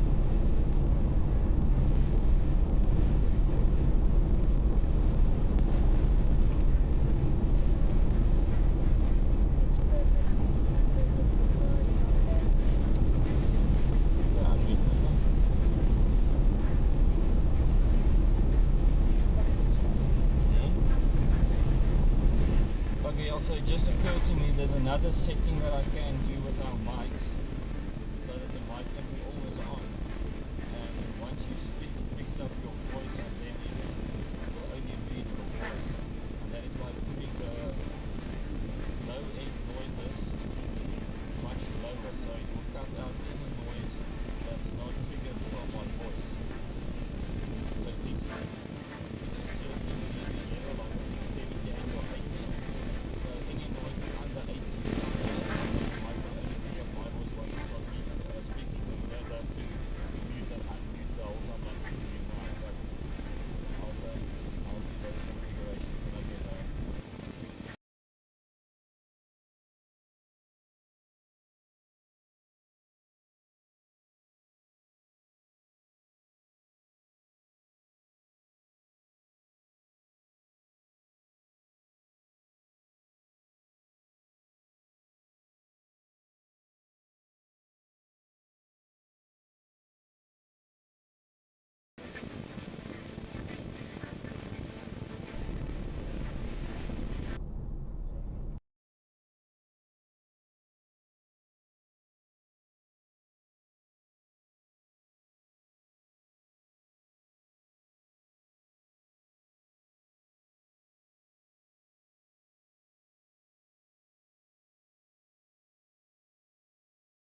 just tell us if that's better. We've turned the mic on the roof off. I thought that we might have brought the gain down so that it doesn't scratch a lot. Is there still a lot of scratching, or is that better?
Oh, wacht, die audio bij.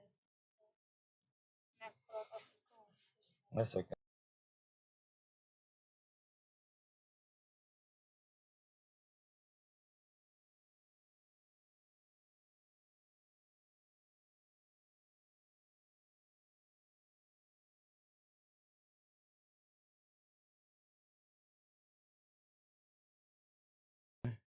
Okay, guys, so we've just charged the battery a bit more. We've just stopped at another veterinary fence.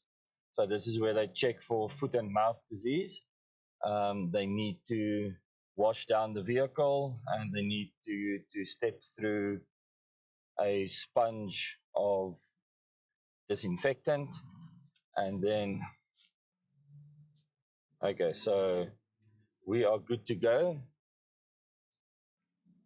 So what's happening here now, they are checking for foot and mouth disease. So they want to know if you've got any beef that is not cooked in your vehicle, and they disinfect your tires like they did at the border. But with this specific one, if you're coming from that side, from the side we just came now, from Gweta, Nxai, Kumaga, from that side to Maun, then you're okay. They're not worried about that. But if you come from Maun side that way, then you can't take any beef into that area.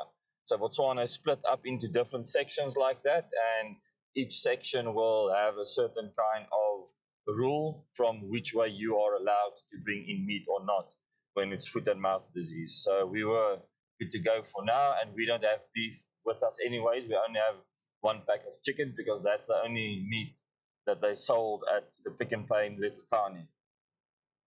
So we would have been fine anyways. We would have just had to step on the sponge disinfectant mat with our feet, and they would have had to disinfect our tires and our sideboards, anything that makes contact with the ground.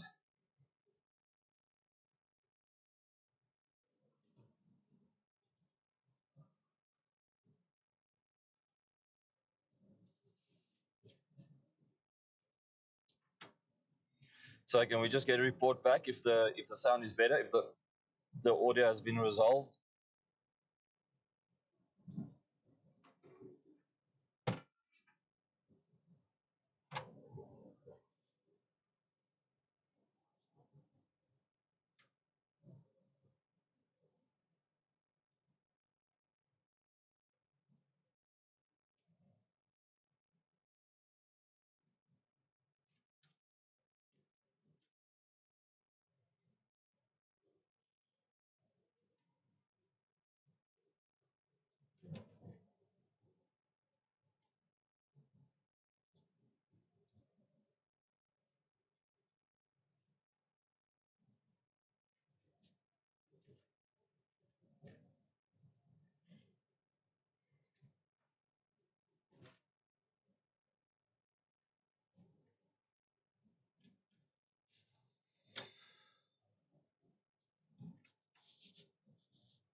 Okay, thank you.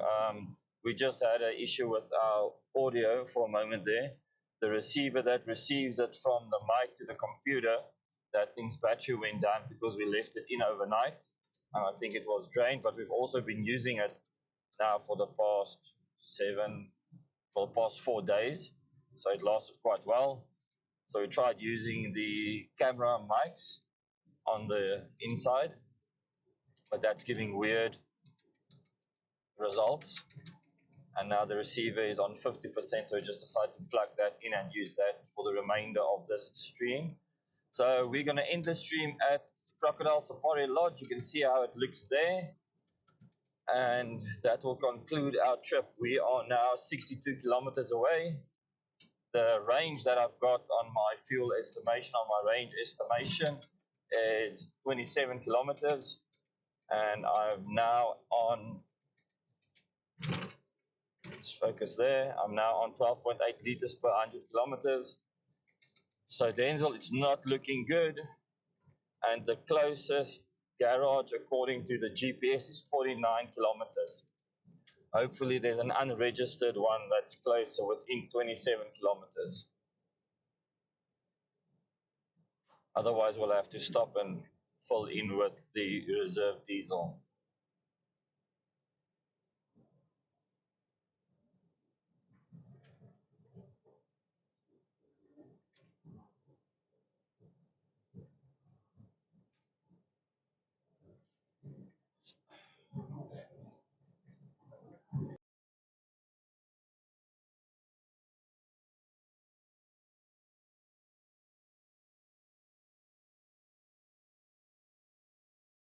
You try to go over them because there's usually another one to the left or to the right of it, but sometimes they're just too wide to be able to do that.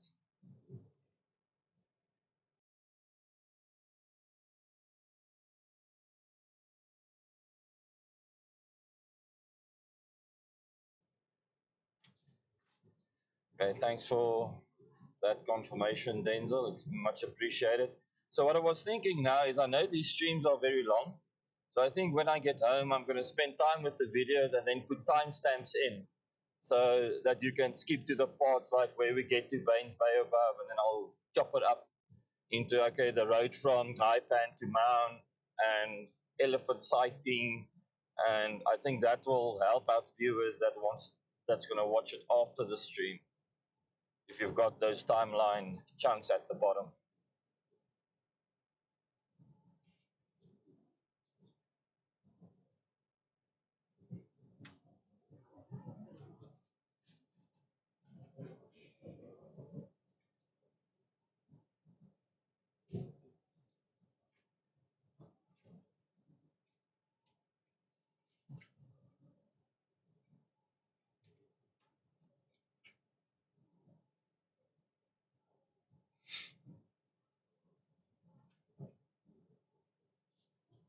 And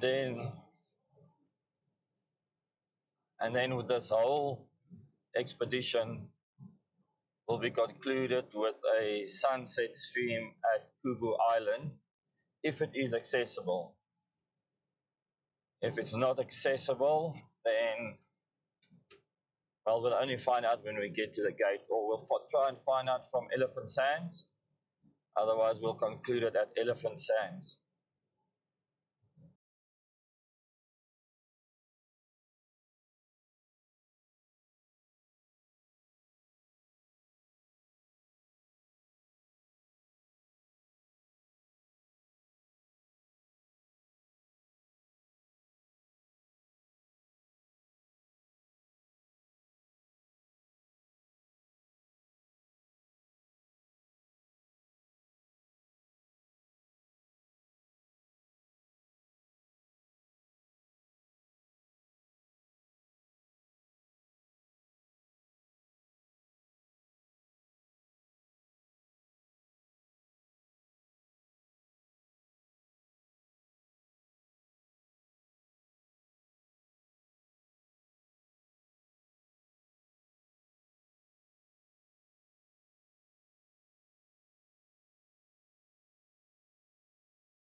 Okay, guys, so just had a look quickly now at our Roam 100 gigabit usage.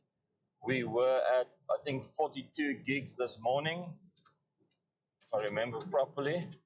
And after today's stream, we are sitting at 94 gigs. So we have almost capped out our data usage. So either we're going to make it to Croc Camp, or the data is going to drop, and then I'll have to switch over to global roaming, and I'll have to check what the cost is of that. But yeah, we'll try our best to keep on streaming from tomorrow onwards. But let's see if we make it. Antonio just needs to keep watching, keep an eye on the stream quality, and it will tell him if it's excellent, good, or poor, and if there's a connection lost.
Yeah, okay, thanks for that, Uncle Jan. Antonio's going to put on his safety belt now. That was an oversight. Much appreciated. And then, yes, there's also, I've stayed at Crocodile Camp twice already. I personally like it. I enjoy it. There's a pool for the kids. There's a restaurant there.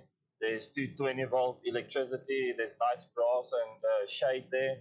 And each campsite has its own evolution, if I remember correctly. So, yeah, this will be the third time that we'll be staying there. But, yeah, each to his own, man. We all travel in different means and different ways. And thanks for the heads up on Kubu Island. We will definitely keep an eye on that. I mean, it's still about 10, 11 days before we get there, so things might have dried up a bit.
Right, Denzel, so my fuel range now is 7 kilometers. So you say after that I've still got 80 kilometers to go.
Right, so we've just hit the vehicle's fuel limit. It's telling me the range that I should refuel. So it hit 1 kilometer, it went into refuel mode, and I've reset Chippy to see how we can make the next 18 kilometers. According to Denzel, we've got 80 kilometers left. So just checking out these goats.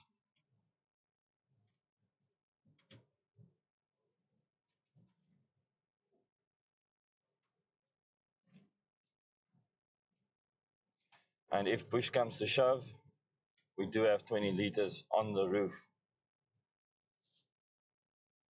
And there's a major cattle roadblock.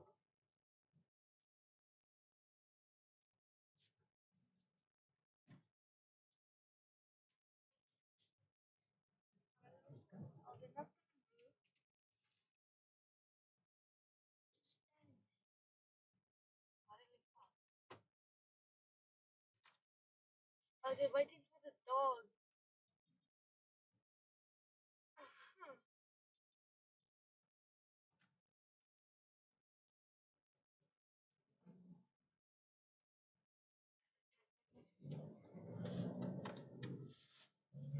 Unmute me. You see, here in Botswana, even the dogs are employed.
Yeah, so we'll find that out today. My only concern is with this diesel engines, if you run out of fuel, then you need to start a bleeding operation and get out, excuse me, and get all the air out and so on. And that can sometimes be a mission which I do not feel like doing today at all. But yeah, so I've never driven this vehicle this low on fuel. So yeah, tried and tested.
Right, guys, so we are entering Maun now.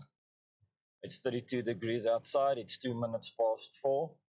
And we have done 15.5 kilometers more than the fuel range that the vehicle has told us to do. So that means after you've hit 0, you hit 1, it says refuel, and then we've done 15.7 kilometers. The fuel stop is 2.2 kilometers away. And Denzel has assured me that the reserve tank can do 80 kilometers. So it seems to be a good, valid point of information. So I don't think we're going to do any supply runs or anything today. It's very late. We are very hungry. It's been so busy. We haven't eaten anything. I think just that coffee with Ryan, we've taken that and we made a beeline, and we really thought we are going to be here much quicker, much earlier. But we're not. So we're probably going to just grab something at the garage quickly while we fill up, and then head to Croc Camp, and then probably just eat something at the restaurant there because we don't have wood. We only have one packet of chicken, and then water and cold drinks and so on. That's all we've got. So tomorrow we'll do a supply run. We'll go to Delta Meats or to Beef Boys, see if we can get any beef. If not, it's just chicken and pork for the rest of the trip. And we need to stock up for one Southgate, Kwai, Southgate, Third Bridge, Kwai, Magoto, Savuti, and Tobolos. So for 6 days, we need to stock up tomorrow. After the 6th day, we head to Kusani. So then we're in the town again, and we'll take it from there. So I'll just fill up the tank now. I'll fill up the extra jerry can tomorrow. Not that we've needed any more fuel than this on our previous expeditions. I just hope this is a proper filling station.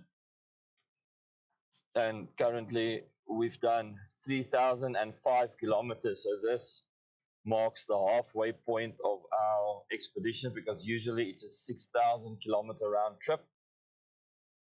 So there we go on day 7.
Okay, guys, so I'm just going to pull into this fuel station.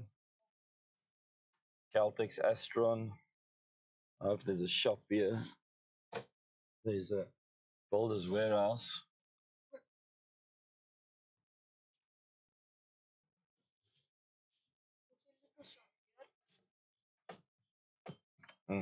We'll go in there quickly.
And we are now making our way to Crocodile Safari Lodge.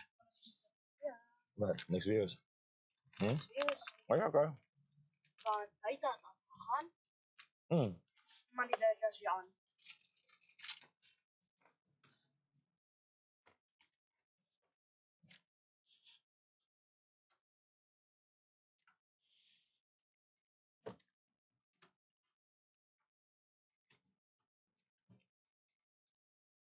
Okay, Maun. Vernon gaan wel.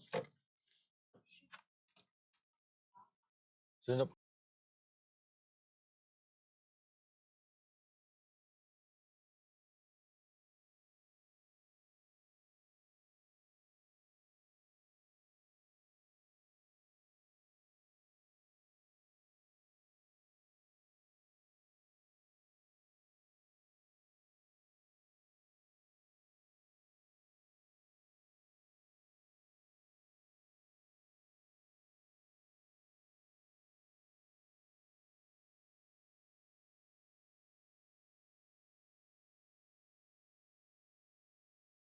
So I just want to give a quick shout out to my brother-in-law, Vernon, and his lovely girlfriend, Delia. Thanks for tuning in. Thanks for watching. The support is much appreciated.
All right, guys, so we've streamed now for 7 hours and 20 minutes already. We've gone through, I think, about 3 rounds of battery changes and also a round of mic recharges. And we're on 3,007 kilometers. And when we stopped at the fuel station, I saw the data usage that was currently sitting at 97 gig of our 100 gig bandwidth limit. So if the stream goes down, then I do apologize, but we're going to try and make it to camp.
Right, guys. So we are 98. We are 98 gigabytes of the 100 gig cap. Tomorrow we'll have to go on either Roam Unlimited if it's available, or on Global Roam Package. And we are 5.3 kilometers away from camp. Hopefully we make it there. If the stream just shuts off, then you know it's due to insufficient data. So if you use like 60 gigs of data in a 7.5 hour span of live streaming in 1080p, I think it's 25 or 30 frames per second. So that will also give you an indication of how long 100 gigs on the Roam 100 gig service plan, how far it can get you.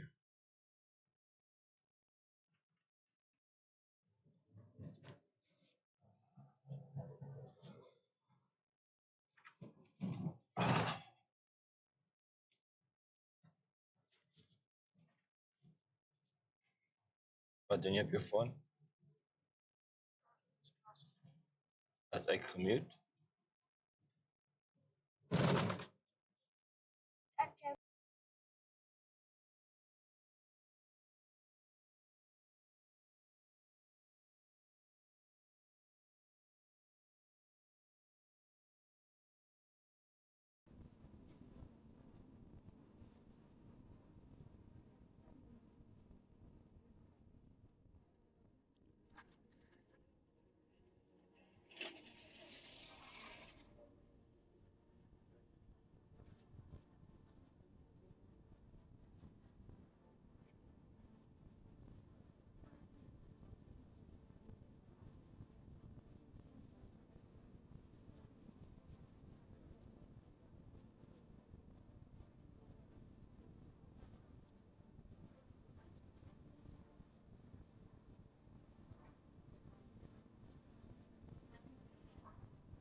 Right, guys, so we are now pulling up into Crocodile Camp and Safari Lodge. So thank you for joining us for today's adventure to Baines Baobabs in Nxai. And thank you for joining us through Maun. We are now going to pull in, book ourselves in, take a swim, go to the restaurant, sit next to the river, and just relax. Guys, we will be streaming tomorrow morning again, but a little bit later. And peace out. Just to show you, this is what the campsite looks like. And that is Ryan already over there. Let me just check in with him if he found my spot or booked himself in.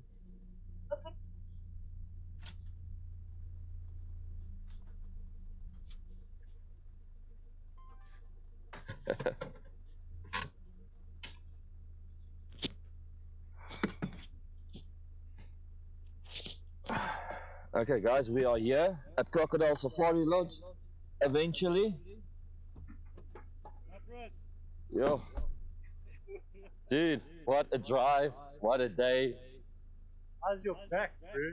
Man, there was a moment in the vehicle where it just felt like it relaxed and I could bend it and stuff. So I hope, hey, You don't look good. I feel better. Yes. No, it's feeling much better now. Tanya. Hi, bro. Dude, we like on 1 gig of data left on the 100 gig, right? So we've streamed 7.5 hours today. I mean, that was, we started on 42 gigs. So I'm just gonna say bye to the guys now, and then we're gonna rest. 100%. Right? Hey? Okay, cool. I will chat to you now. Okay, guys, thank you very much for tuning in today. We visited Nxai, but first we had a coffee with Ryan, and then we went to Baines Baobabs. We did a little bit of a photo shoot there. We drove from there back to the entrance gate, and then we came through to Maun. So today was a very long day, over 7.5 hours stream, so we're going to cut it right here. We'll be streaming again tomorrow if we get the global roam package going. And yeah, thanks for joining us. Safe travels, and keep on adventuring. Toma, get it.